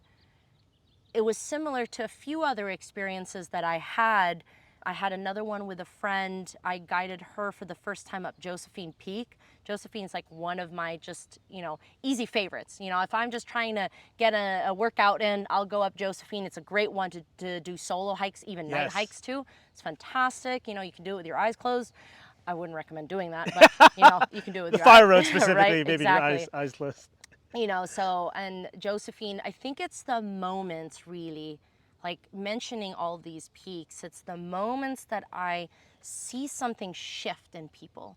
It's the moment that they break down. It's the moment that, the thing about the outdoors, the thing about nature, the only thing she asks of you is your raw and true self.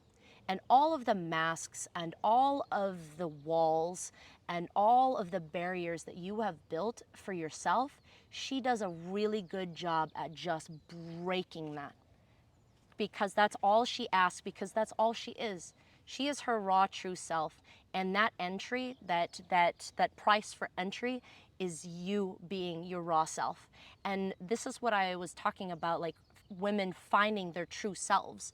Is because when you're in the outdoors, you can keep on all of those masks, but I swear the outdoors does a really good job at breaking it. And when that wall breaks, that's when the epiphanies come out. That is when you realize something about yourself and you watch it in their faces when this happened.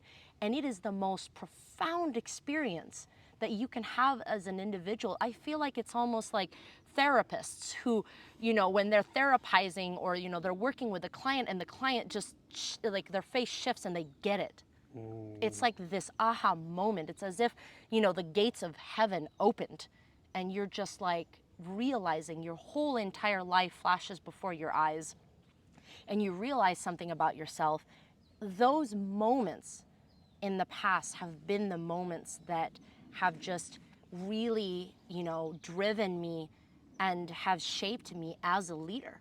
It's really to facilitate those moments, to make them happen, because they're life-changing and life-altering.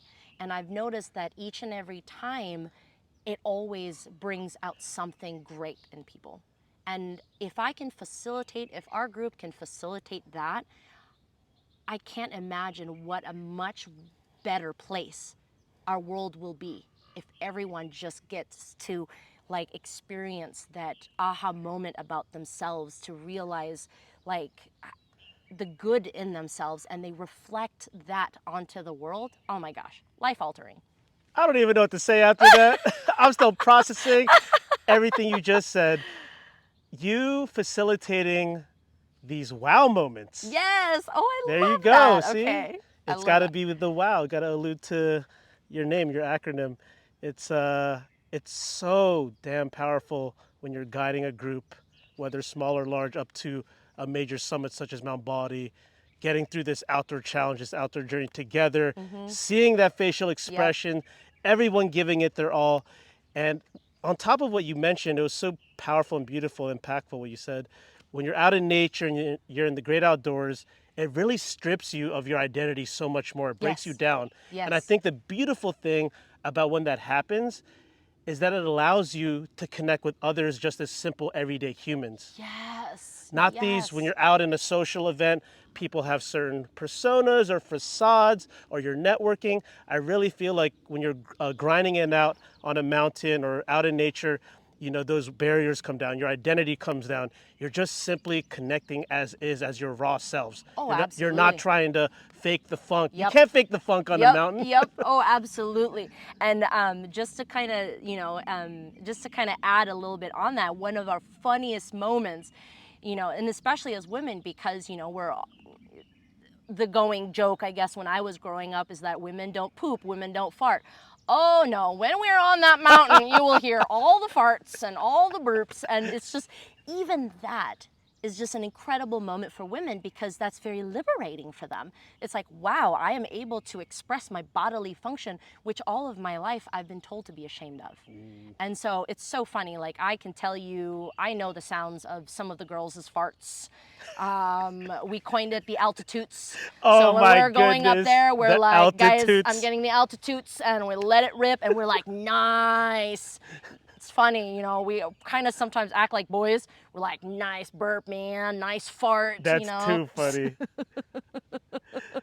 Yeah, you learn a lot about each other on these trails, especially on these long, challenging mountains. Oh, absolutely. Peaks. All you have is each other. You learn, and it's funny because no matter what your background is, your political background, whatever background you have, for some reason, being on these mountains really brings people together, because you're in survival mode. Obviously you are enjoying the outdoors, but you're also in survival mode, and you meet the nicest people. I mean, hikers, you can strike a conversation with them at the top of the summit. You can say hi to people every time they pass on the trail. How often do you do that even at the grocery store? We walk true. around the grocery store ignoring everyone, but on the trail we're like, hey, happy trails. Everyone's so polite. Everyone's just happy to be there. Everyone's just like, even when you're suffering on the way up, it's funny, we're cheering people that are not in our group. Correct. We're all Yeah, cheering yeah. each other on, Hyping because each other up. we understand. It's like we come together because we know what is at stake and we know what we're doing. You're all on individual journeys, but you're all up there for the same goal. You're all Exactly. connected through that. Together, exactly. Nature has a wonderful way of unifying peoples of different backgrounds, different experiences, different everything. Trail people are the best people. They are. They'll give the water off their pack. They'll give you the snacks out of their pack. They'll help you in whatever way that they can, to get you to the summit or just to look out for you, even if you can't make it all the way to the top. Oh yeah, absolutely. They will be there. They'll ask you if you're okay. Like, it's weird because it's some of the nicest people. And then you wonder when you come back to civilization, when you come back here to the front country and it's like, where are these people? So that's why I was saying, it's like, if everyone gets to experience that, man, woman, child, our queer community, everyone of all backgrounds, gender, sexual orientation, everyone. If everyone gets to experience this and they bring that positive attitude back down, man, what a wonderful place. So I know a big part of your mission with Way Out Wild, or WOW, is the empowerment of women. Yes.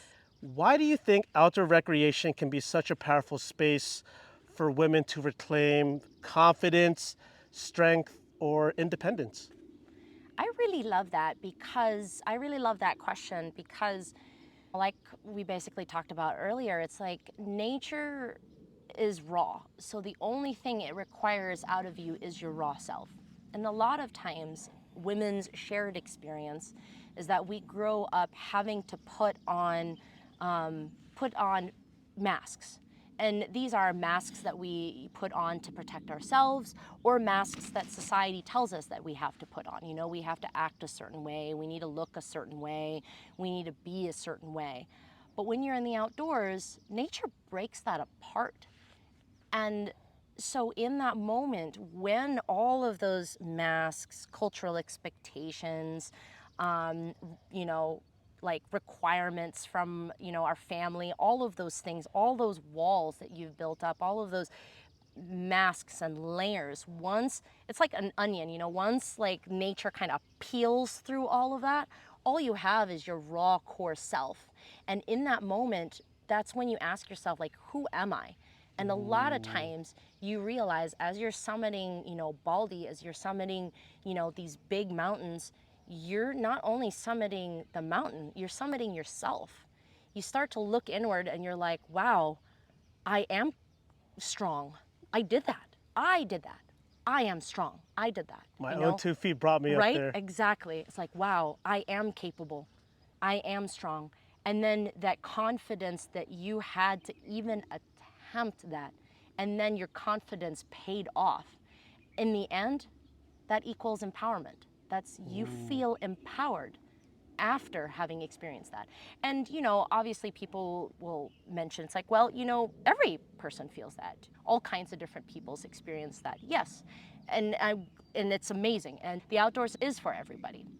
But there's just something that is unique and specific to women's lived experience that makes it even more powerful. Because I'm very, very fortunate that my dad encouraged me. But growing up in the Philippines, all of my female cousins were not encouraged the same way. They were expected to be quiet, demure, graceful, and all of those things. So they weren't encouraged in the same way. All we're doing is filling the gap. We're taking that, but like we're taking up that, that staff and saying, we'll do that. We will fill in that gap. We will tell women and girls what they were not told when they were growing up. Wow. Yeah, because especially with outdoor recreation, there's a certain stigma, towards like how people view women in the outdoors. Yes. And you're breaking down those barriers. Like, Yes. no, like we're just as capable as the men mountaineers, Yes. the peak baggers, the thru hikers, the backpackers, if not just as strong, Yes. And that's the thing too. It's like, like that empowerment, when women feel that, it's also creating that statement, letting everyone know, it's like, hey, I can do this as a woman. Absolutely. Like, for even in the thru hiking and in the backpacking world, yes, there are a lot more women now than there were, but we still have overwhelmingly a lot more men. And even you can even see this in magazines. You can see this in a lot of ads for outdoor products. Yeah, all the marketing still, yeah. Marketing, exactly, is still overwhelmingly men. So it's like, no, we want to tell people that, hey, we're strong. We're capable. We can do this. Oh, you just climbed Mount Denali? I can do that too. Ooh, Denali. That one's a bad mamma jamma. Yep. I have my personal eyes set on that one. Yeah, Denali's the tallest in North America. Yes. That's a 14er, right? That is a 17,000 foot. Oh, it's 17,000. Lord. Yeah, just because that's in Alaska. Yes. Yeah, even just the logistics of getting out there is its own Is its own, adventure. logistical nightmare. Right on. So I now want to touch upon a subject that I know is very important to you and the mission of Way Out Wild, that being stewardship and our public lands. Can you talk about the role that stewardship plays in your outdoor journey and how recreating in nature can inspire others to protect our shared public lands? Absolutely. I also really love that question. So it's hard to love something if you don't know that thing. It's think about like love for our parents, love for our siblings, love for our partners. We had to meet them. We had to get to know them, and through that process you want to protect it, right? It's the same thing with nature. It's really, really hard to tell people, hey, protect this thing because, and they're like, it doesn't affect me. Yeah. I don't know what it is. I've never seen it. I've never spent time in it. They see the trees in their neighborhood. They're like, well, those are just trees, without truly understanding. Just by allowing and encouraging people, women, everyone to recreate in the outdoors, you're facilitating that introduction. And when they get to, be out there, be introduced to nature, and then eventually build a relationship, because we all do. The more times you spend outside, the more you're actually building a relationship, just like you build a relationship with any loved one. You're building a relationship with the outdoors. As you build a relationship with the outdoors, and then someone comes in and says, well, this area, this park, we're gonna slash down all the trees. We're gonna cut down, we're gonna do all of these things. And you're like, wait a minute, but you've already formed that bond. You've formed that relationship with that area. You're more likely to stand up for it, to become a steward of the environment, to become the steward of the land, because you've started that connection. That's one of the biggest things I believe that, we as a society lack, is that connection with nature. We're so disconnected from it, but there's been this massive movement, especially since COVID. Yes. A profound amount of new outdoor enthusiasts that, are outdoor curious, are getting into the outdoors and just starting to form that bond, Yes. to hopefully that it grows deeper so that they learn to love it. Not just like it, because like what you said, you really have to learn to love it in order to actually take care of it. Exactly. And join a nature cleanup or trail maintenance or trail restoration efforts. And I think that's what's so powerful and beautiful about the work that you're doing.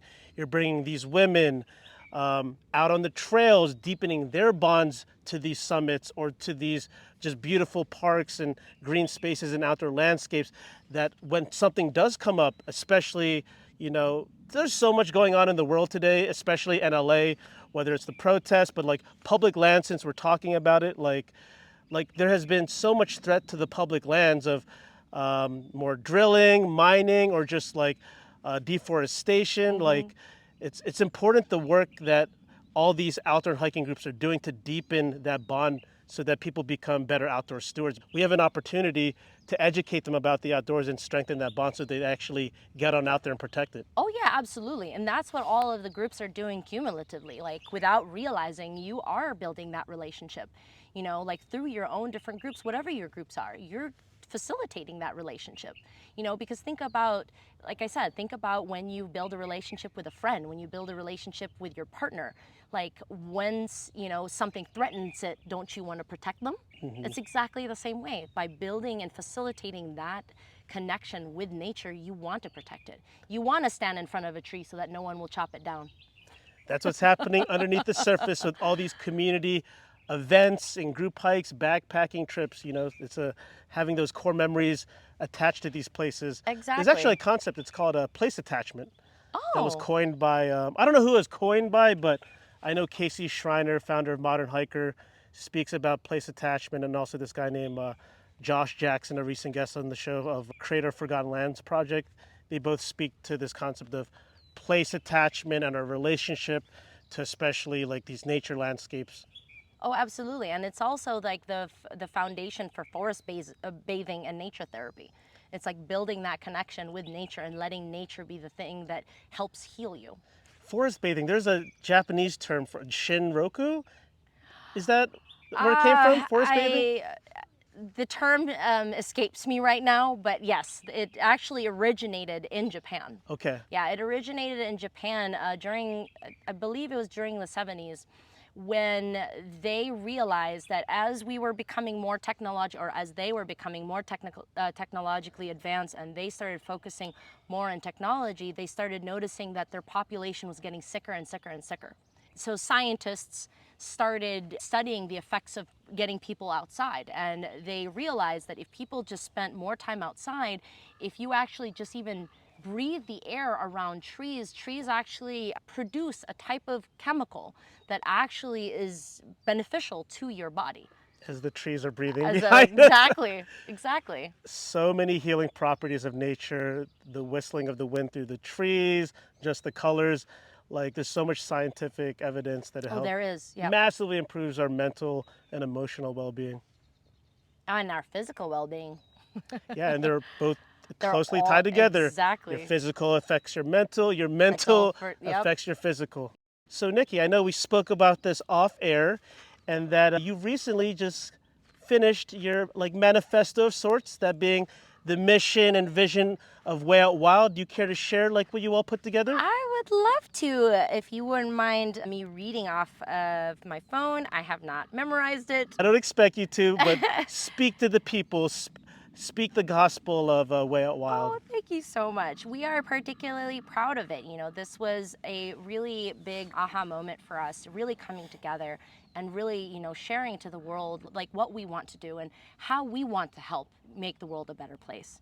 And so our vision at Way Out Wild envisions a world where women feel safe, strong, and free in the outdoors and within themselves. Our mission is to create inclusive, affordable, and educational programs that center women who remain underrepresented in outdoor spaces. We welcome women of all backgrounds and identities, and we also offer select co-ed experiences to increase access to the outdoors in our wider community. Our programs prioritize safety, accessibility, and connection. Through guided hikes, backcountry trips, and outdoor education, we support physical and mental well-being, expand access to nature, and cultivate a lifelong relationship with the land and with each other.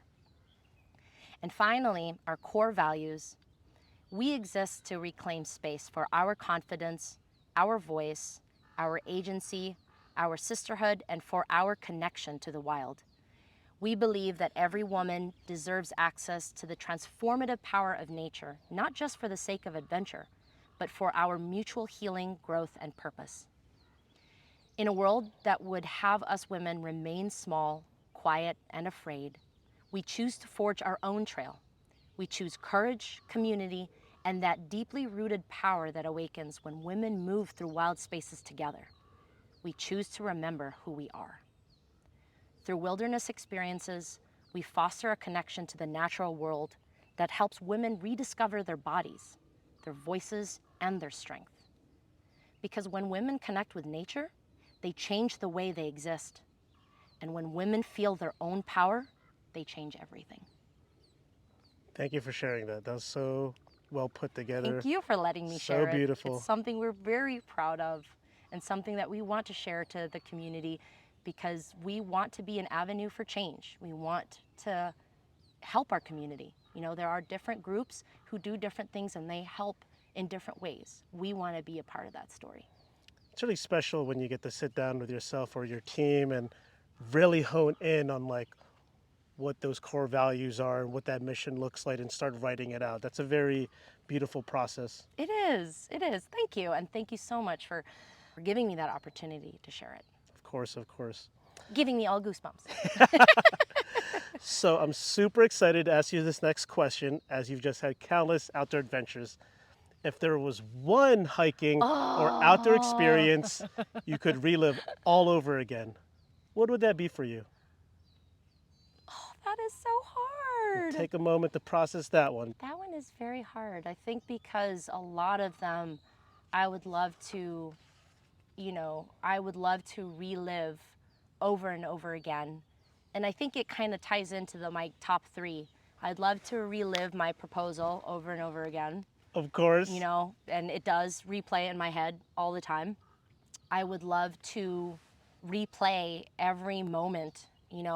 I've seen nature peel back the onion of, everyone's persona, like all of the women. So it's really hard to choose. It's really hard to choose. I think all of those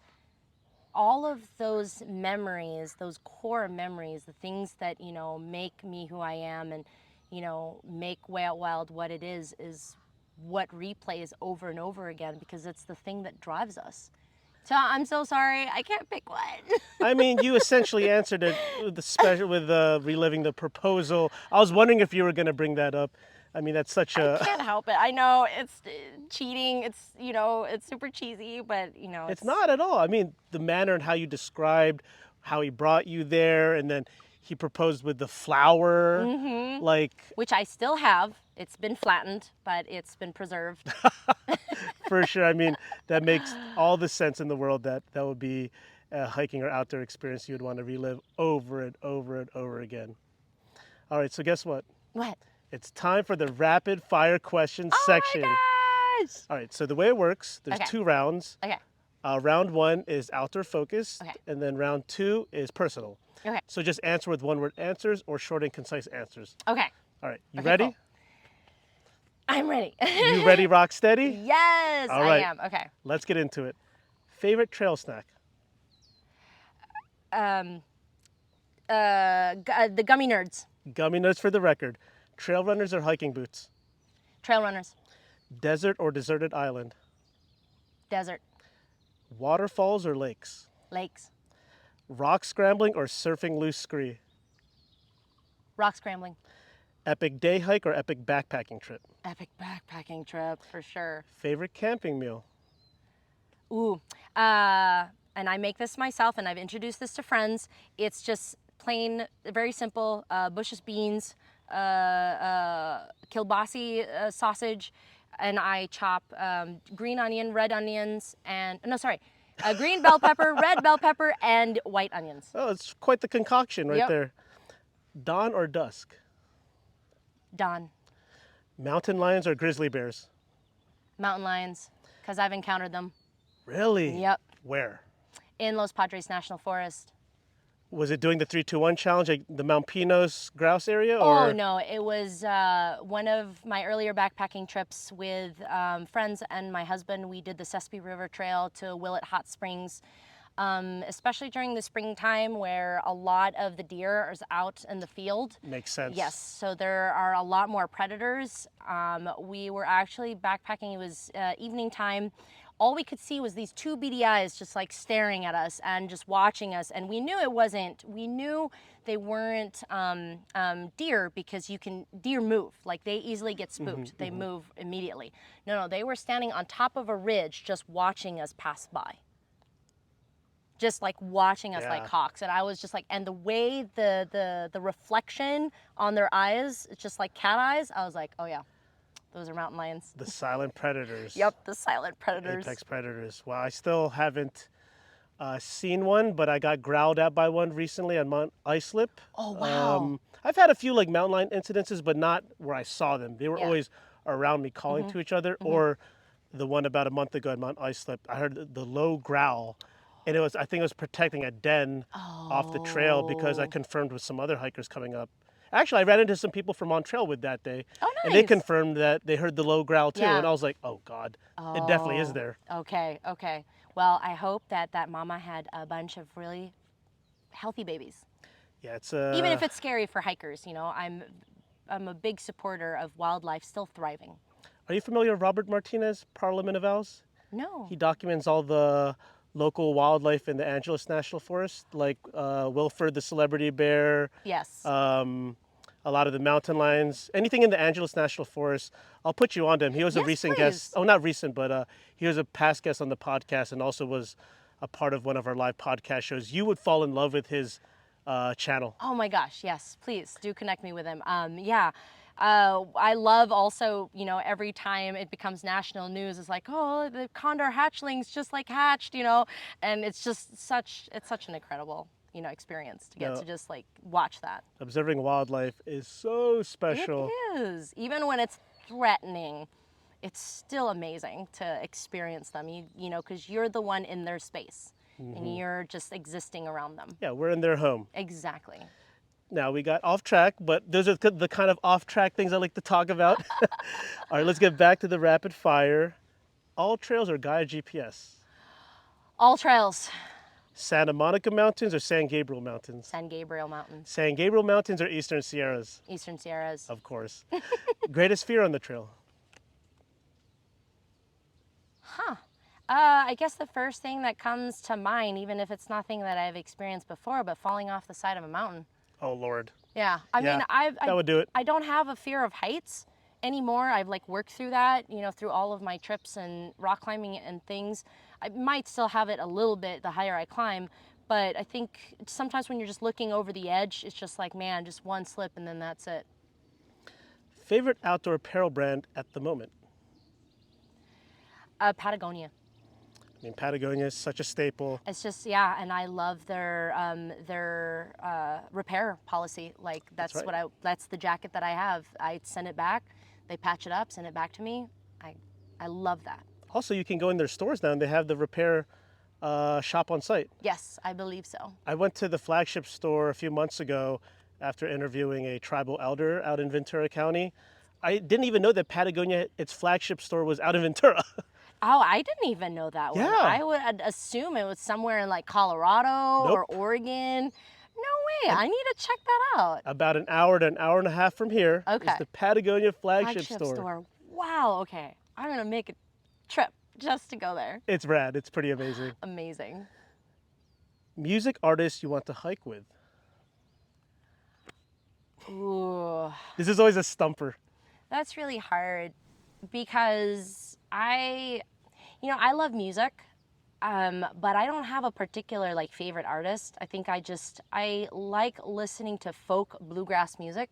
So It's a great genre. if I could just, hike with any of those folks and then we get to the campsite and then they just start playing, especially the ones that play the banjo, I just melt. Musical instrument I would love to learn still. So. Yeah, I feel like those instruments are just so we associate that especially with being outdoors at the Yep, campsite in nature, the exactly, banjo. Exactly. Most important non-essential gear you bring on trail? Ooh, that's an interesting one. Oh, yes, I do. And she's not here with me. I have a little stuffed animal. Her name is Bum. She's a little bee. I don't know if you noticed her. Little bee, okay. Yeah, she was sitting at the back of my backpack. I love her. Again, I tie all of my, most memorable stories to my husband. We actually found her at a grocery store.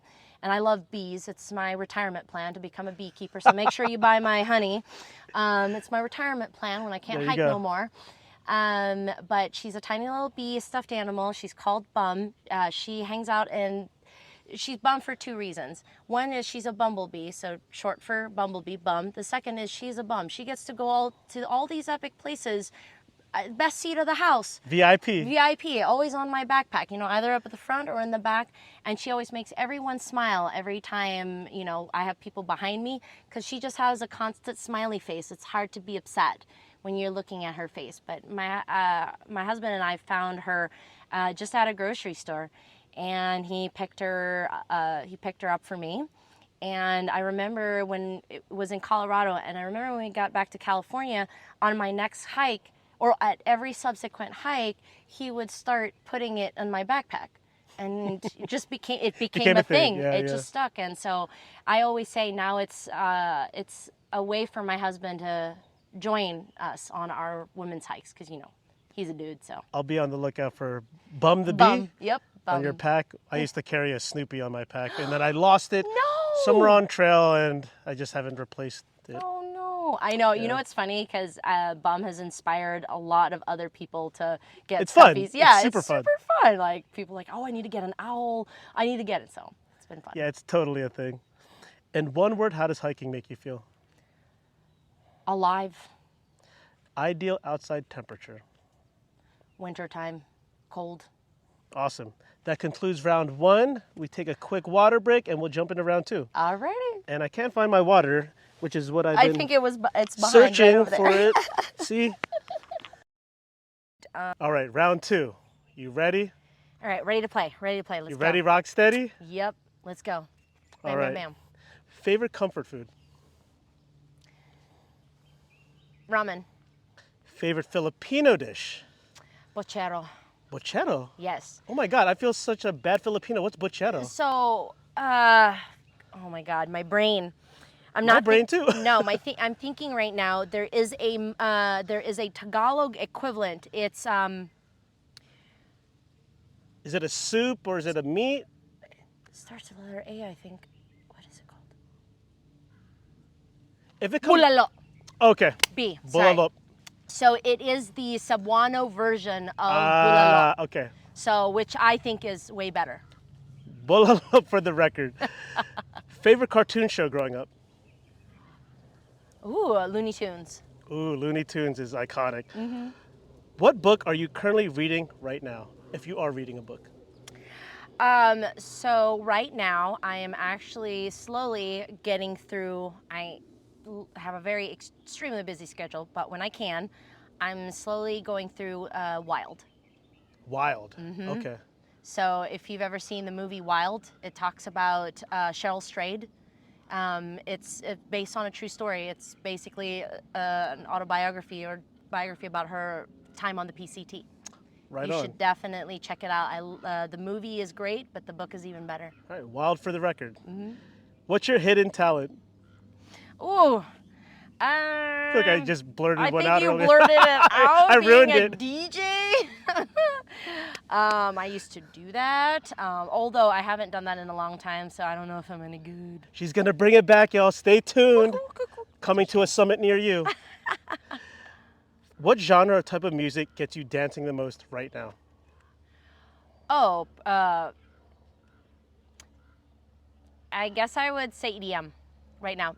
I love, so my top 3, I love progressive house music, trance. Oh my God, I love Okay. trance music. But right now, EDM's been my jam. EDM music for the record. App you're currently using the most besides Instagram? An app called Notion. Notion. What is that? So Notion is actually a organizational app. It basically helps you organize all your tasks and projects. I know, so businessy. Oh my God, so boring and corporate-y.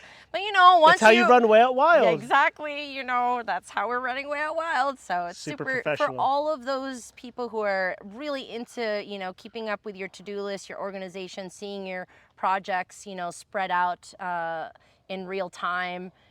You're able to assign tasks to different people. I would highly recommend that right now. I'm on it. Like if I'm not on my calendar, I'm on Notion. Notion for the record. If you could be any animal, what would you be? Ooh, I would love to be a bee. Of course. I'd love to be a Bee for the bumblebee. record. If you could travel back in time, what period would you go to? And that could also be a period of time that you didn't live in. Ooh, that would be challenging, but I would love to go back to a time when all of the outdoor adventure discoveries were made. I just went to the Grand Canyon National Park recently for the second time in my lifetime.